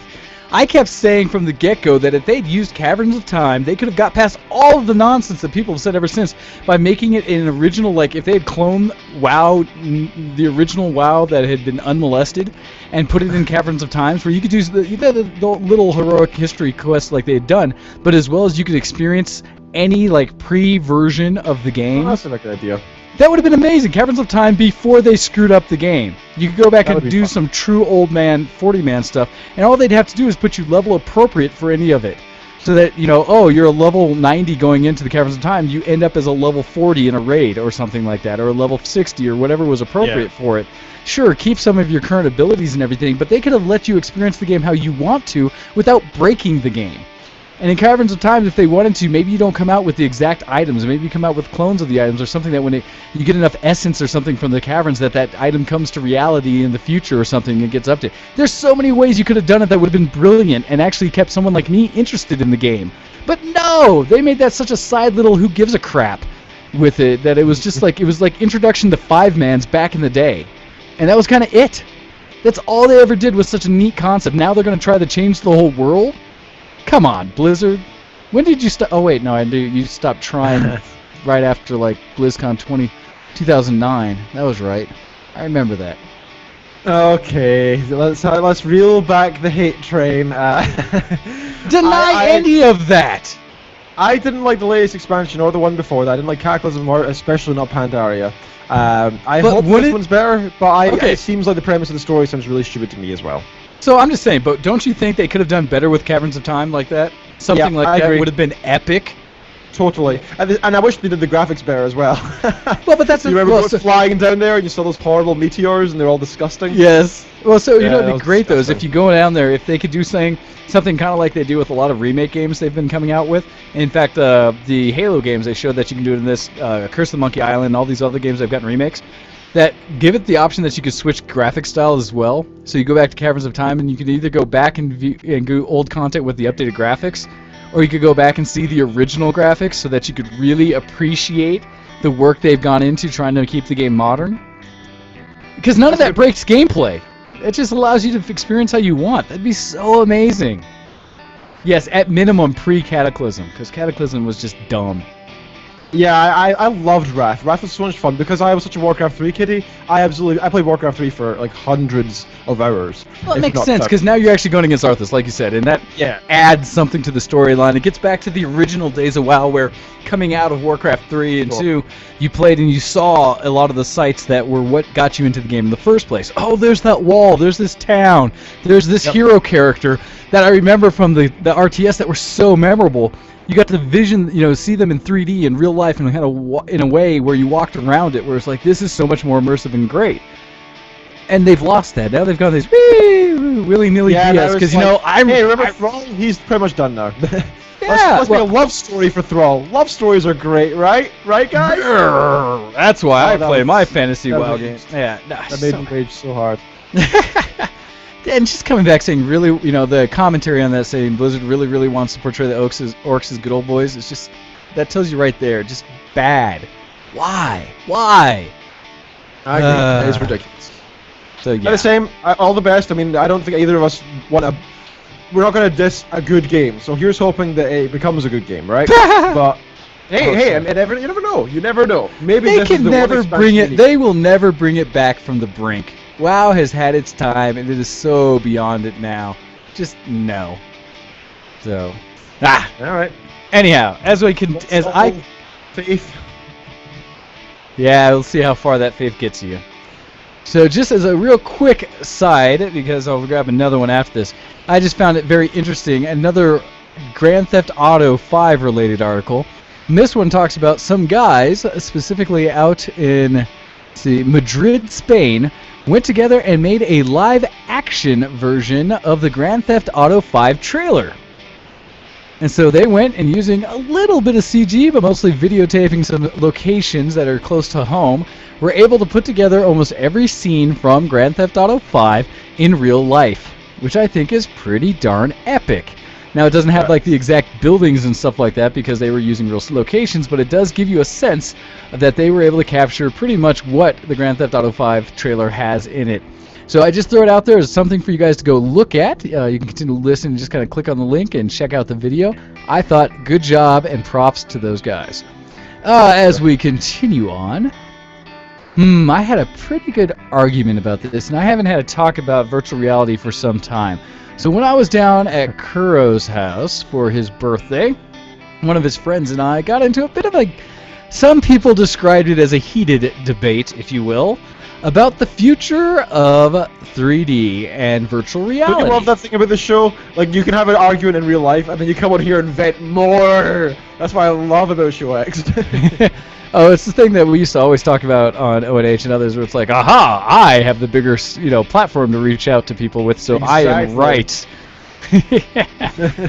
But this article comes out to, and this is news from essentially Google and Android, where it talks about how to make a virtual reality headset from cardboard. Google has unveiled a cardboard virtual reality headset imaginatively called Cardboard.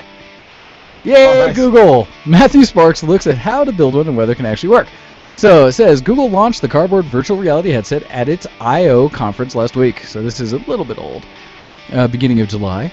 And it says it allows audience members and people basically to take a flat cardboard pack and turn their smartphone into a pair of goggles, which can immerse them in a 3D virtual reality world. And let's see, it continues down through. Essentially what this is they have plans online which you can download for free. They have the link in the article where it says this is the cardboard. They announced it as a no-frills enclosure that you can download. All you need is some lenses and an old shoebox. But they've also created an open source toolkit that makes writing VR software for Android as simple as building any other mobile app. So there's hopefully excitement on the way for 3D and virtual reality. So the reason I bring this up is because the argument I was having with Kuro's friend was that virtual reality is not being hindered today by the equipment and the actual access to the ability to see things in virtual reality. To have a headset like the Oculus Rift or what Sony's coming out with its device, where yes, they're going to initially be pricey, but I told him, I was like, that's not the issue. Because any of us who are serious geeks, we will turn around and find a way to afford the technology we want, right?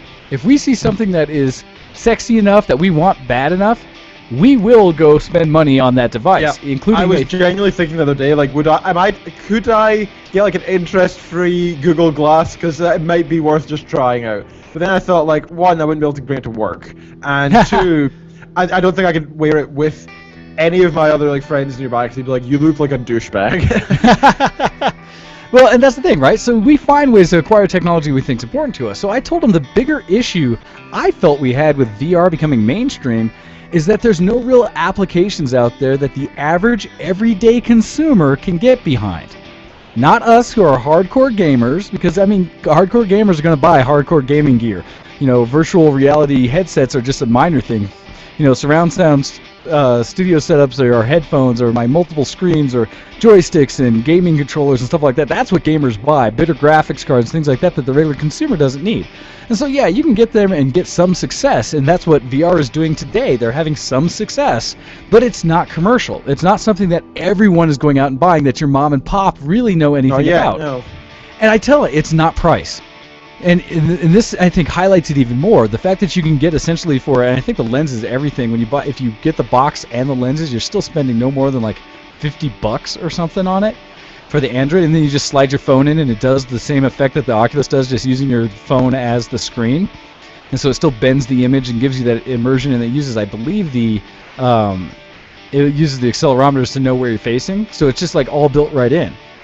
So the cost is nil, essentially. $50 or less, you could have a virtual reality headset. So it's not the hardware that's holding us back. It's the software. It's the use case. And that was the thing I was really trying to get across to him was, it's what is somebody going to use a virtual reality headset for? And until a company comes out that's able to show some reason that everybody would be interested, that any mom and pop would want to go buy one in the store, I don't think VR is going to take off nearly like he's saying it should. And I mean, that's just my opinion. I could be wrong, but I believe that if someone could show that, here is my movie theater app, that if you're riding on, your next airplane ride or something long trip like that where you have to commute, and you're not the one driving essentially, and so you can just sit back and relax and watch a movie instead of having to haul out your laptop or something like that. All you have to do is put on this little headset, and we'll use the Android example. This little cardboard lightweight thing that you slide your phone into, you have anyways, but now instead of watching the movie where you're holding it in your hand, you put on these goggles that you put little headset in so you hear it, and now you're completely immersed in potentially this kind of theater experience where it blocks out the rest of the world. And so now you're just watching the movie as though you're in a theater when you're really sitting in an airplane or something like that. That's a use case. That's what it means to talk about what is it a person would use that technology for. And so that was the discussion we're having. I'm curious, am I wrong? Do you think that I'm completely off kilter there, people? Or do you think that virtual reality is ready and we're just waiting for the cheap hardware and then everyone's going to have it? Yes and no. I don't think everybody's going to have it. I don't think that's going to happen. I kind of agree with you in that sense. However, it is too expensive. I'd say you're mostly right, but he has a point as well. I think, like, for example, if the hardware was cheaper, I mean, like, you're assuming like the hardcore geeks is what you're talking about, right? You're saying they would make a way to do it, and that's true, they would. The hardcore geeks. But me, who's like I have a casual interest in Google Glass, and I would like it when it's available one day, but I'm not going to put my life savings into it kind of guy. I think if it's cheaper, they'd get a huge number of people who are just like casual users like me. I think you'd have a lot of people that pick them up because it's cheap and kind of neat. I mean, I have a Leap Motion in front of me, and I'm about to go get a Chromecast because it's like $30, and I'll get one. But it doesn't mean that I'm going to have a lot of use for it, or that everyone's going to get it, right? Yeah, that's true. I agree with that as well. I think you're right, though. If this was a huge thing, and it was going to pick off, people would be buying and not caring about the price. But because they're saying, my phone camera does have the stuff, and it looks really expensive, and I have to use my voice for it, I don't know if I want that. Well, and I just don't think people understand what VR is for. What am I going to use it for? It's not got a huge point yet. I mean, it's not useful yet. And that was my point behind it. It's people just wouldn't even know what to do with it yet. And so it's And that's what I'm saying. I think Google are the best people to fight this argument because they will find a way eventually. Well, and they're doing that a little bit with like Google Glass and stuff like that, where they're starting to bridge that augmented reality and things like that. I just don't think we're there yet. And I think as soon as somebody comes out with that amazing use case where the average mom and pop will say, oh, I should definitely use one of these, I could use that in my daily life, then you'll start seeing VR take flight and really go nuts. There's a business case for a real one. So my argument is that was the whole benefit of Facebook buying out Oculus. Because if there's a company who's going to look at a way to provide VR to everybody out there in a way that anyone could use it and see its use, do the Apple effect, because that's where some of that discussion we had went, was I said, MP3 players had been around forever prior to the iPod. You could have gone and buy the Creative Labs version or there were so many versions out there back in the day of just really good MP3 players that are all better than what Apple produced with the iPod. In all honesty, ones that had built-in FM radios, that had external... Well, so that was the key, right? Steve Jobs, his genius was he was able to go out to the world and take technology that already existed, that was not new in any way, but he built the use case. He made people see the need, the desire for the technology. And once people were like, well, I want that, It was never a need that. It was, I just want that because it's cool and sexy and I could do that. Suddenly, it blew up, and Apple became the forefront of all music production for any music devices. Not because theirs were better, ever. iPods today are still not better than you could go get from other companies, but it's what people wanted because they saw themselves using it because Steve Jobs made the case and said, you want the same thing with tablets. You could have gotten a tablet back in the early 90s. Now, granted, they were terrible, but you could have got one. The idea and technology existed. Again, it wasn't until Apple showed you a way to use it. I still fight that one where I'm like, I don't need a tablet. I've got this phone that'll do everything. But man, if there aren't obviously millions of people around the world who have found some need to have a tablet now, and mostly because Steve Jobs made it sexy. So I say that you will see this with Mark Zuckerberg and his team with Facebook. They are going to find a way to take VR and make it sexy and make it so that everybody wants it. It may be just a neat new way for people to essentially go buy things online, or to, instead of going onto their the regular feeds on Facebook where you get all the things on the side, they'll find ways to skin it in a VR world, and your mom and dad will be sitting down watching their VR Facebook, and in that way consume everything, and that's when people are going to start having it everywhere. So those are my thoughts, and yes, I'm a little just kind of going down that path because it's rehashing the argument I had. But I know, but you're hopefully right, you see my logic in it, and if I'm wrong, let me know. If you think VR just needed the hardware to come down and it'll take its own course and build itself, please let me know and give me some ideas as to how that'd be better. Jump in, send us an email, showx@vtwproductions.com. I may not be right. That's just my opinion, but I would really like to hear more. All right, your turn again, sir. I've gone long enough. Okay. What to choose this time? Well, speaking of Minecraft, I've got a couple articles I'd like to jump on for this. Let's see. So Minecraft Con controversy. Minorama, which is unaffiliated with Minecraft creator Mojang Specifications, was set to kick off this week in New York.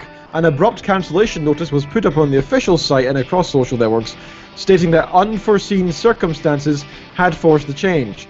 Regardless, it said the event would be rescheduled in the coming weeks and previously sold tickets would still be honoured at the event. Some attendees across Facebook and Twitter have reacted sharply, requesting refunds and claiming dishonest business practices. Minorama organizers even, for their part, have denied the accusations across the board. I know the feeling, it's okay. Its tweet announcing the postponement opened with, "Please note, we are not a scam." Subsequent tweets have apologized, clarified that it has no connection with Mojang, and promised cooperation with authorities.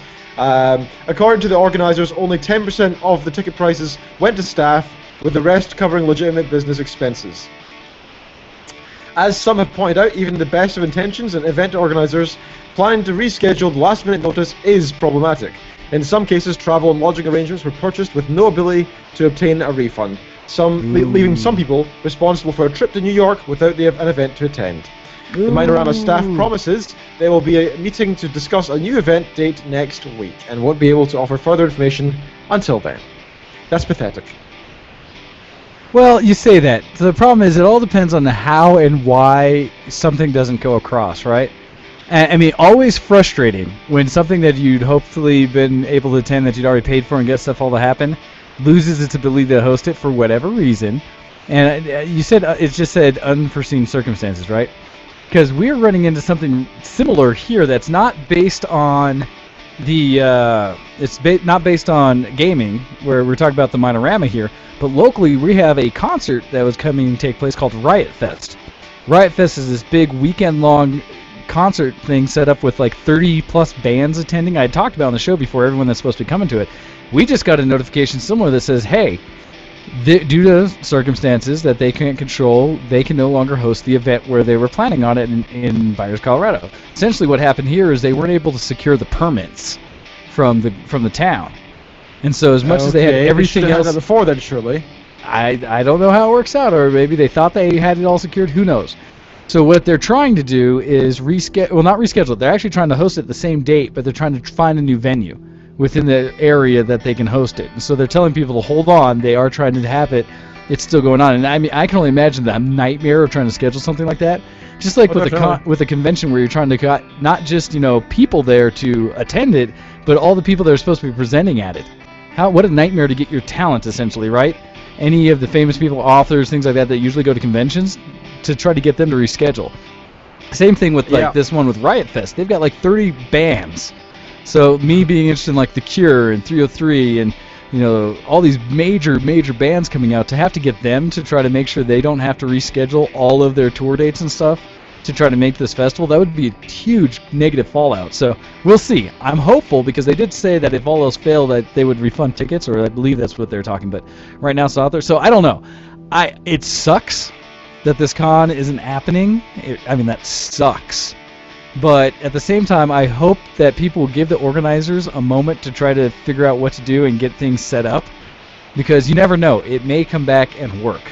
But man, if they don't get it to work right, they might as well just be done with the convention. At that point, you're over. See, I agree. I totally agree. But the thing is, like, one, they should have had that done beforehand. Two, they're not just a couple of guys. They're an event organizer. If you're organizing such a huge event as this, you need to have that down to a T. You're a company. You're not just like a guy who messed up. Your company is liable, and your entire funds, future events, like you're saying, are all on the line, and you need to get it right. You can't have mistakes like that. You should have it already done and like settled and have no problems will come the day, unless something happens at the actual event itself. But the event should always go ahead, like short of nuclear warfare, your event should go ahead. That's the way I see it if you're a company. Yeah, no, they're gonna have to do something. And as Tom was talking about it in the Tom Bad Guy in the IRC was saying that tickets were like $150 each.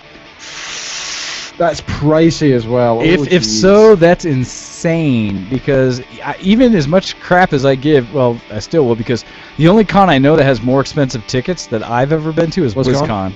Yeah. And not when I first went. When I first went, they were $125. Now, what were this year's BlizzCon, like $175 or something like that? Because every year after I went, they've gone up, and not by just a little bit. For a 2-day convention about one gaming company that doesn't even produce new games.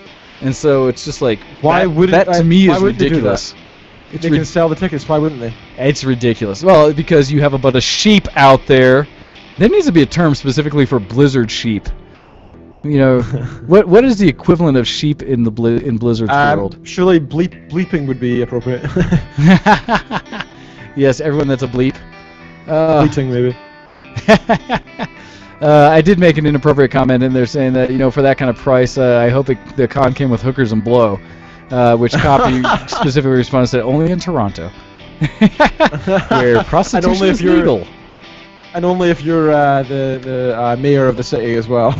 Oh, that's right, because he just flings that stuff out everywhere. Yeah!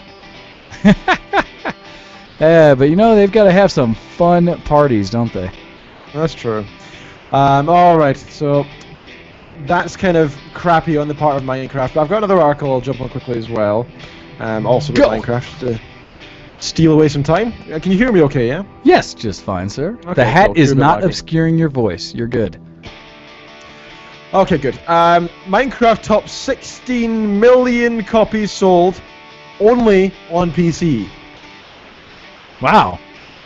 So, the ubiquitous block-breaking build anything phenomenon, Minecraft has officially crossed 16 million milestone in copies sold on PC and Mac, to be fair. So like 10 on Mac. That impressive figure comes from Minecraft's official ticker, which continues to climb with no signs of slowing. For context, this time in February saw the tally hit 14 million. That's just, 5 months ago? Meaning Mojang's flagship has sold over 2 million PC copies in 5 months. That's insane. That's rare. Games that's been this long can still produce sales that quickly, that is very impressive, because honestly, even though they've done a ton of updates to the game, it's still essentially the original game. It's not like it's leaps and bounds different, like they've had huge expansions. I mean, yes, they added villages and more NPCs and some things like that, but it's really still basically just the Minecraft I started with. And so that's no major differences. They did increase the build height and depth. That is one thing. That's true. Yeah, that's quite a big thing. In addition, Gooder confirmed total Minecraft sales across all platforms were approaching, hold on to your hats guys, 54 million, which was a staggering increase from the 34 million mark this time in February. Damn! They've increased their sales by 20 freaking million, guys. That's insane. Mojang are rolling in it. No wonder we haven't heard anything from him for some time. Yeah, why would you? He's going to be high off his face. The long-awaited PS4 and Xbox He's One hanging out in versions of Minecraft. Toronto. Oh my god, and even further, PlayStation 4 and Xbox One versions are not out yet. They're due in August. Oh, And they'll be jeez. priced at $20 each. Those who own digital retail versions of the PS3, 360, etc., will be able to just upgrade to the new game for $5. See, that's smart. We've talked about stuff like that. The smartest thing to do is make it a minimal fee to upgrade to a new version, and you will catch everybody's attention. And Pause is coming in with the commentary saying the mobile updates are awesome. Because that's a big thing. The smart thing that Mojang did is they didn't just stick to the consoles and PC. You go to something like mobile, and all of a sudden you're everywhere. And I want to say, Minecraft on mobile was like a $5 app or something like that? You know, a quarter of the PC price, but still expensive by most app comparison. Yeah, definitely. Well, it's missing a lot of features, to be fair, so yeah, Well, makes sense, really. it was missing a lot, or it's just they optimized it for being able to play it on that kind of a device. You know, because it's a much different interface. But still, dang. Yeah, that's insane. So I wish them all the luck. They deserve it. The game is fantastic, and it gives inspiration to a lot of developers out there, I think, because this game was just like, you know, just some guy's project. They just messed around, just trying something new out, and made how many billions of dollars from this one game? How many other games I they've made can that only many sales? imagine. What's the official release date for Minecraft? Release date. Yes, find check out. that out. I don't know. I forget. It's been so long now. I can't even imagine. Yeah, it has been a long time. So the full release, the full release came out on November 18th, 2011, 3 years ago, but it was Seems like it publicly was released longer in than general, 2009. So Yeah, okay, I was gonna say I knew it was in beta or early release stuff for a lot longer than that because I got in before public release.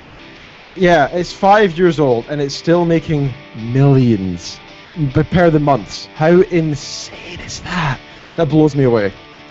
Now you rarely hear a game that picks up that much steam later. That's insane. They clearly deserve it. Right, so that's my articles. You can jump on one now. Interesting. Well, looking back in the IRC, we were talking about the multiple threads between people using tablets and people going to conventions and Minecraft itself. And so to catch it up, we have Copy coming in there talking about cons, saying that Chibi spent $395 for a BotCon ticket, but also with that got a bunch of exclusive robots. So that's actually getting toys and stuff like that, which is pretty damn cool. Ooh, she That's actually pretty posted a cool, link yep. to the swag, and I'm kind of jealous because this is all Transformers, which is like what? And so, oh, that is badass. He gets like 5 actual robots with it, a shirt and stuff like that for the cost. That's okay. You know, that could be awesome. So things like that, very, very cool. That makes it worth the price, definitely. Well, because you're getting something else with it, right? Pause continues on in talking about at least the mobile update, saying 0.9.0 is the biggest update ever, included infinite worlds, caves, and lots of new blocks and items, including monster eggs and huge mushroom blocks. And wolves, tame a loyal companion. And so Yeah, but those aren't major gameplay shifts, you know? Those are like additionals. I don't and Pause think got it's kicked for posting too many things too quickly. Who did? Pause did. Oh, nice. Our VTW bot said he got kicked for spamming or flooding. Too fast, Pause. You got to just write one long line. But thank you very much. I gotta say, Punish those who contribute. yes, Don't I do haven't. it. I haven't seen the bot act that way in some time. I know, But it's been nice lately. Yeah, look at that active IRC. Woo! So very good, Mojang. Very good. Wow. I need to play some more Minecraft, obviously. So to change gears completely and talk about another aspect of geekiness, I'm going to talk about a little bit of anime. And not with much knowledge yet because I've yet to partake of it. But in a vein that covers two of our, kind of things, interests and things we like, Netflix has released a trailer for its first ever anime series, Knights of Sidonia. Sounds terrible. So the series follows the adventures of Nagari, a low-born youth in a society of genetically engineered refugees who escapes the destruction of Earth 1,000 years earlier and now occupy the massive ship Sidonia. Nagate helps defend a band of refugee humans in their fight against aliens bent on the destruction of the species. And so now that this got released on July 4th on Independence Day here in the U.S., and said all 12 episodes of the show are out. The show is based on a Japanese comic book series of the same name, and Netflix has obtained the exclusive right to stream the series in the United States. So the reason I brought this up, really the whole point of it, is that this is an example of Netflix working more and more to become its own, essentially, kind of network, in that they have secured rights to broadcast something outside of traditional broadcast means. And so this isn't an HBO, or this isn't a Fox, or this isn't any of the major broadcasters here in the United States. This is an online company that has secured rights to do distribution of a series that wasn't available any other way or where it's at. So regardless, as Paul is saying, it's not the greatest, understood. But much like they've done with like Orange is the New Black and some of the other series on Netflix. Very well, isn't it? Yes, it's just the idea that they're expanding. They're continuously going out into the market to bring new things into the world, or into our entertainment, without having to rely on all those other established companies. And so for me, I think that's really scaring all the other established companies. Yes, and that's the point. Let us have truly unique boutique things online like that. A company that's got a company that's so impressive, has such a background to it now that it's able to produce its own media. And so with that, I'm really, really exciting. Interesting. Tom Bad Guy is giving a heads up to everyone, saying Comcast will charge users more in the future for using Netflix on their connection. Yep. I am not surprised, and that's one of the issues why I keep telling people ahead of time with their ISP that we need to get a hand on it, and we need to push for things like net neutrality, because that way you can't have a company whose job is solely to provide you a connection to the network and to allow you to go into it with a base understanding of, I connect for this speed without a bandwidth constraint, and this is how much I pay you. Other than that, leave the F alone and don't worry about what it is I am doing with that connection. That's not your job. Your job is to provide the place I plug in. Because if there were any other way I could do it and get broadband, I would. If I could host it myself and just plug directly into the backbone because I just had to pay for the switch or something, I think everybody would do that kind of thing in a heartbeat and get rid of ISPs as a whole. But no, unfortunately in our country we can't do that. So instead of us being, beholden to the ISPs because they're the ones providing everything, they should be a company just providing a service and back off.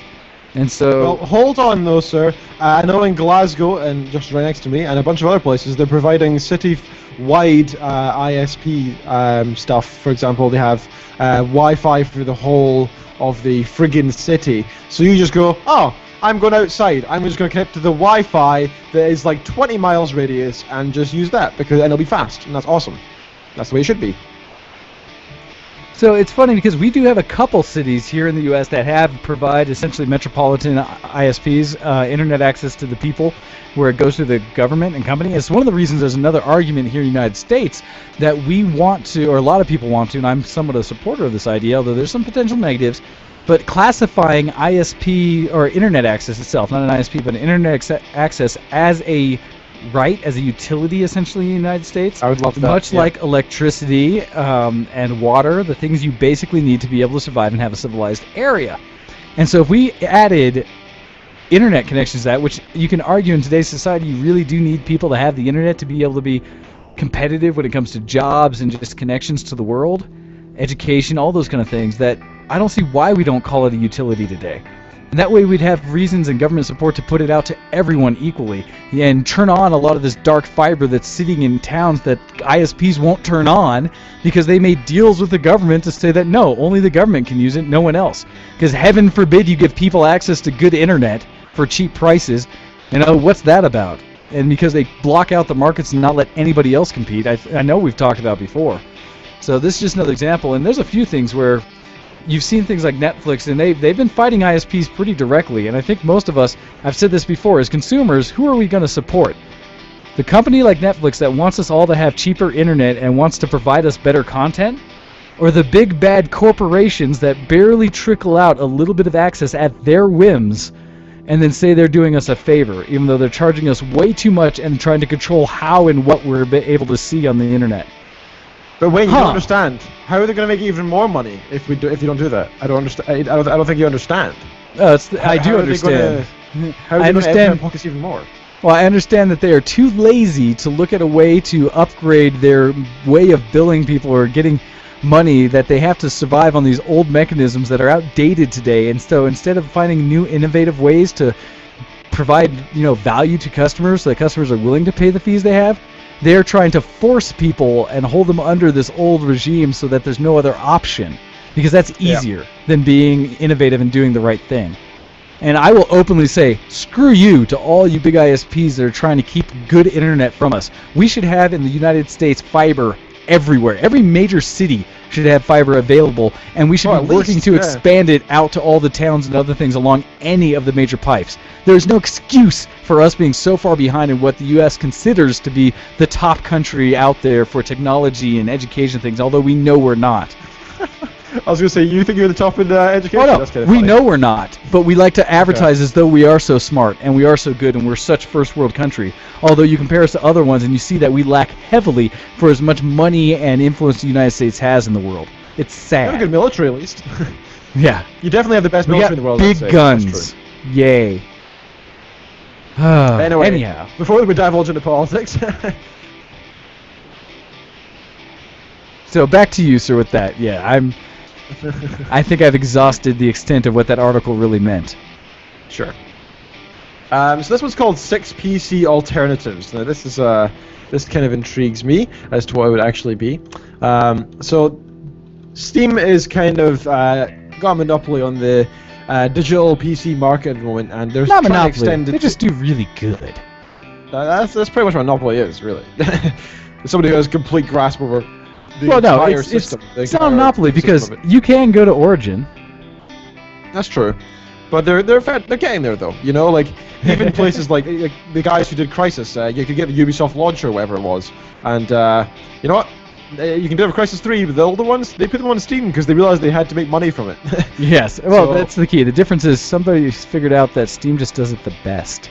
Oh, you're Anyhow. right. You're totally right. But I'd still call it something of a monopoly anyway. So this is just a little article discussing other things other than Steam. So if you, for whatever reason, are against Steam, there are others out there. So itch.io is one of such things. I have never This is heard of free this. for any immediate fees and barriers for developers. So that's great. Itch.io is the most indie-friendly games marketplace ever. itch.io is the Bandcamp to Steam's iTunes. There are no big names here, just a marketplace full of intriguing, independently created content. It's like a music-based counterpart. All of the games on itch.io offer a pay-what-you-want system with an optional minimum.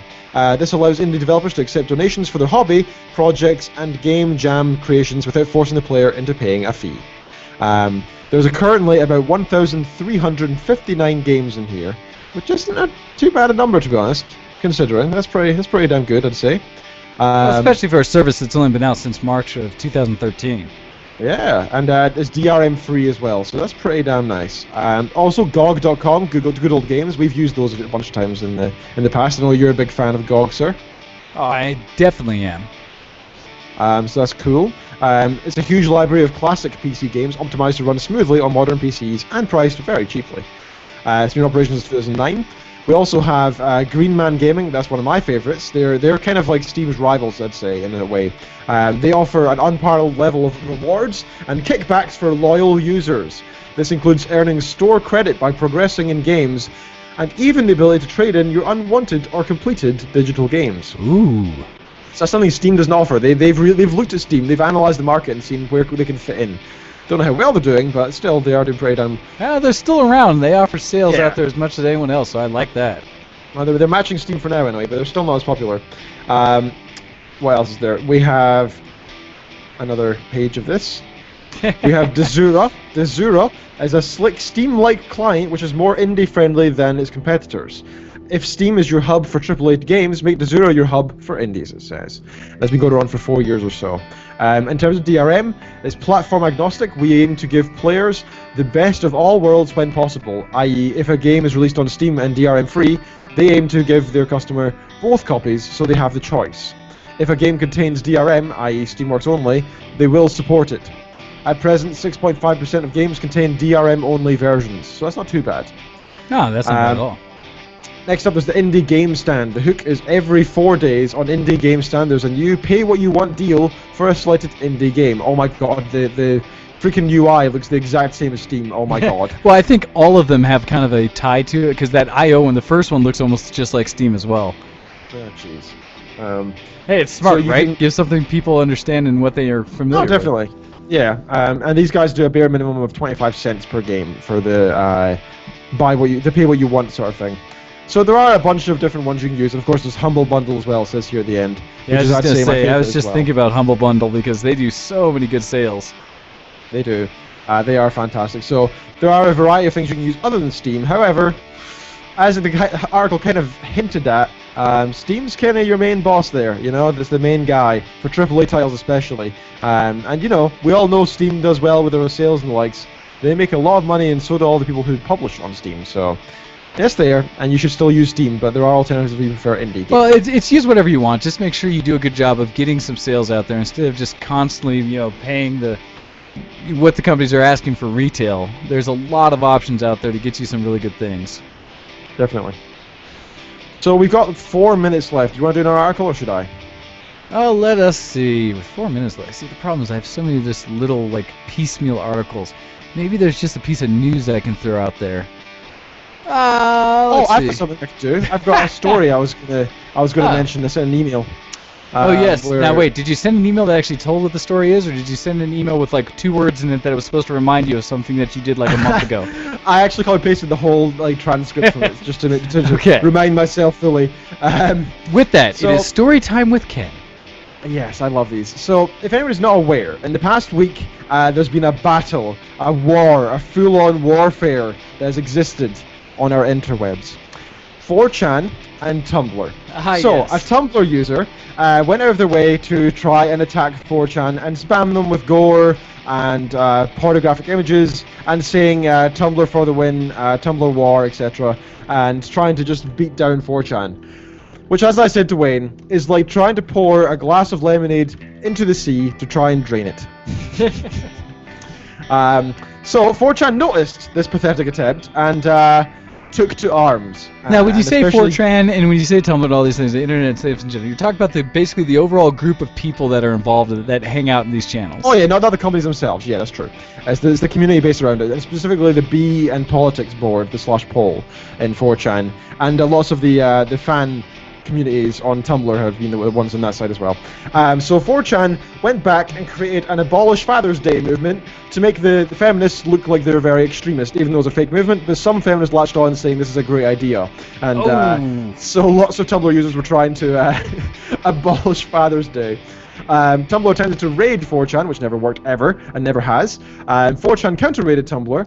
They didn't take it well and started self-diagnosing themselves with panic attacks, PTSD, and they're apparently not emotionally stable enough to take on the world and not see a gore gif or anything of that nature. The people on the internet are scary. Tumblr then attempted to create a petition to have 4chan shut down because this is the only way they know how to deal with their problems. 4chan created a petition to have them labelled mentally disabled land whales, which got far more signatures than their petition.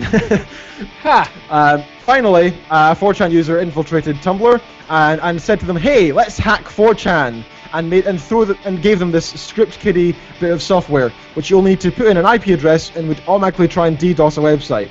They gave them the IP address to Tumblr. So hundreds, if not thousands, of Tumblr users started illegally DDoSing their own website that they were trying to defend. So the war went very well. Of course, if you talk to the 4chan guys, they say that they won. If you talk to Tumblr, they say they won. I think I know where my... I would say who really won, but whatever, it doesn't really matter. It's effectively two websites throwing shit at each other, and yeah, very immature, but a bit of fun. And that's what's happened in the past week on the interwebs. Alrighty, sir. Awesome. And with that, it is time for us to end the show. So thank you very much. You've been listening to Show X on VTWProductions.com. Make sure you check out all the shows on the channel, including Tales of Relevant Thought, as our friend Tom Bad Guys in the IRC pointing out things for everyone to see. It's time for us to go. Stay tuned. Hopefully you'll be hearing from the casuals on Alpha Geek Radio just after us. But we are done for the week. And next week it will be Ken only because I am out shooting a wedding. And so you may have an opportunity to jump in there and have some fun with him. Anyhow. FYI, people who come from our work to listen to these things, that meant as in camera. Yes, camera, that kind of thing. So alright everyone, thank you, and goodbye. Goodbye. See you next zombie. Good night.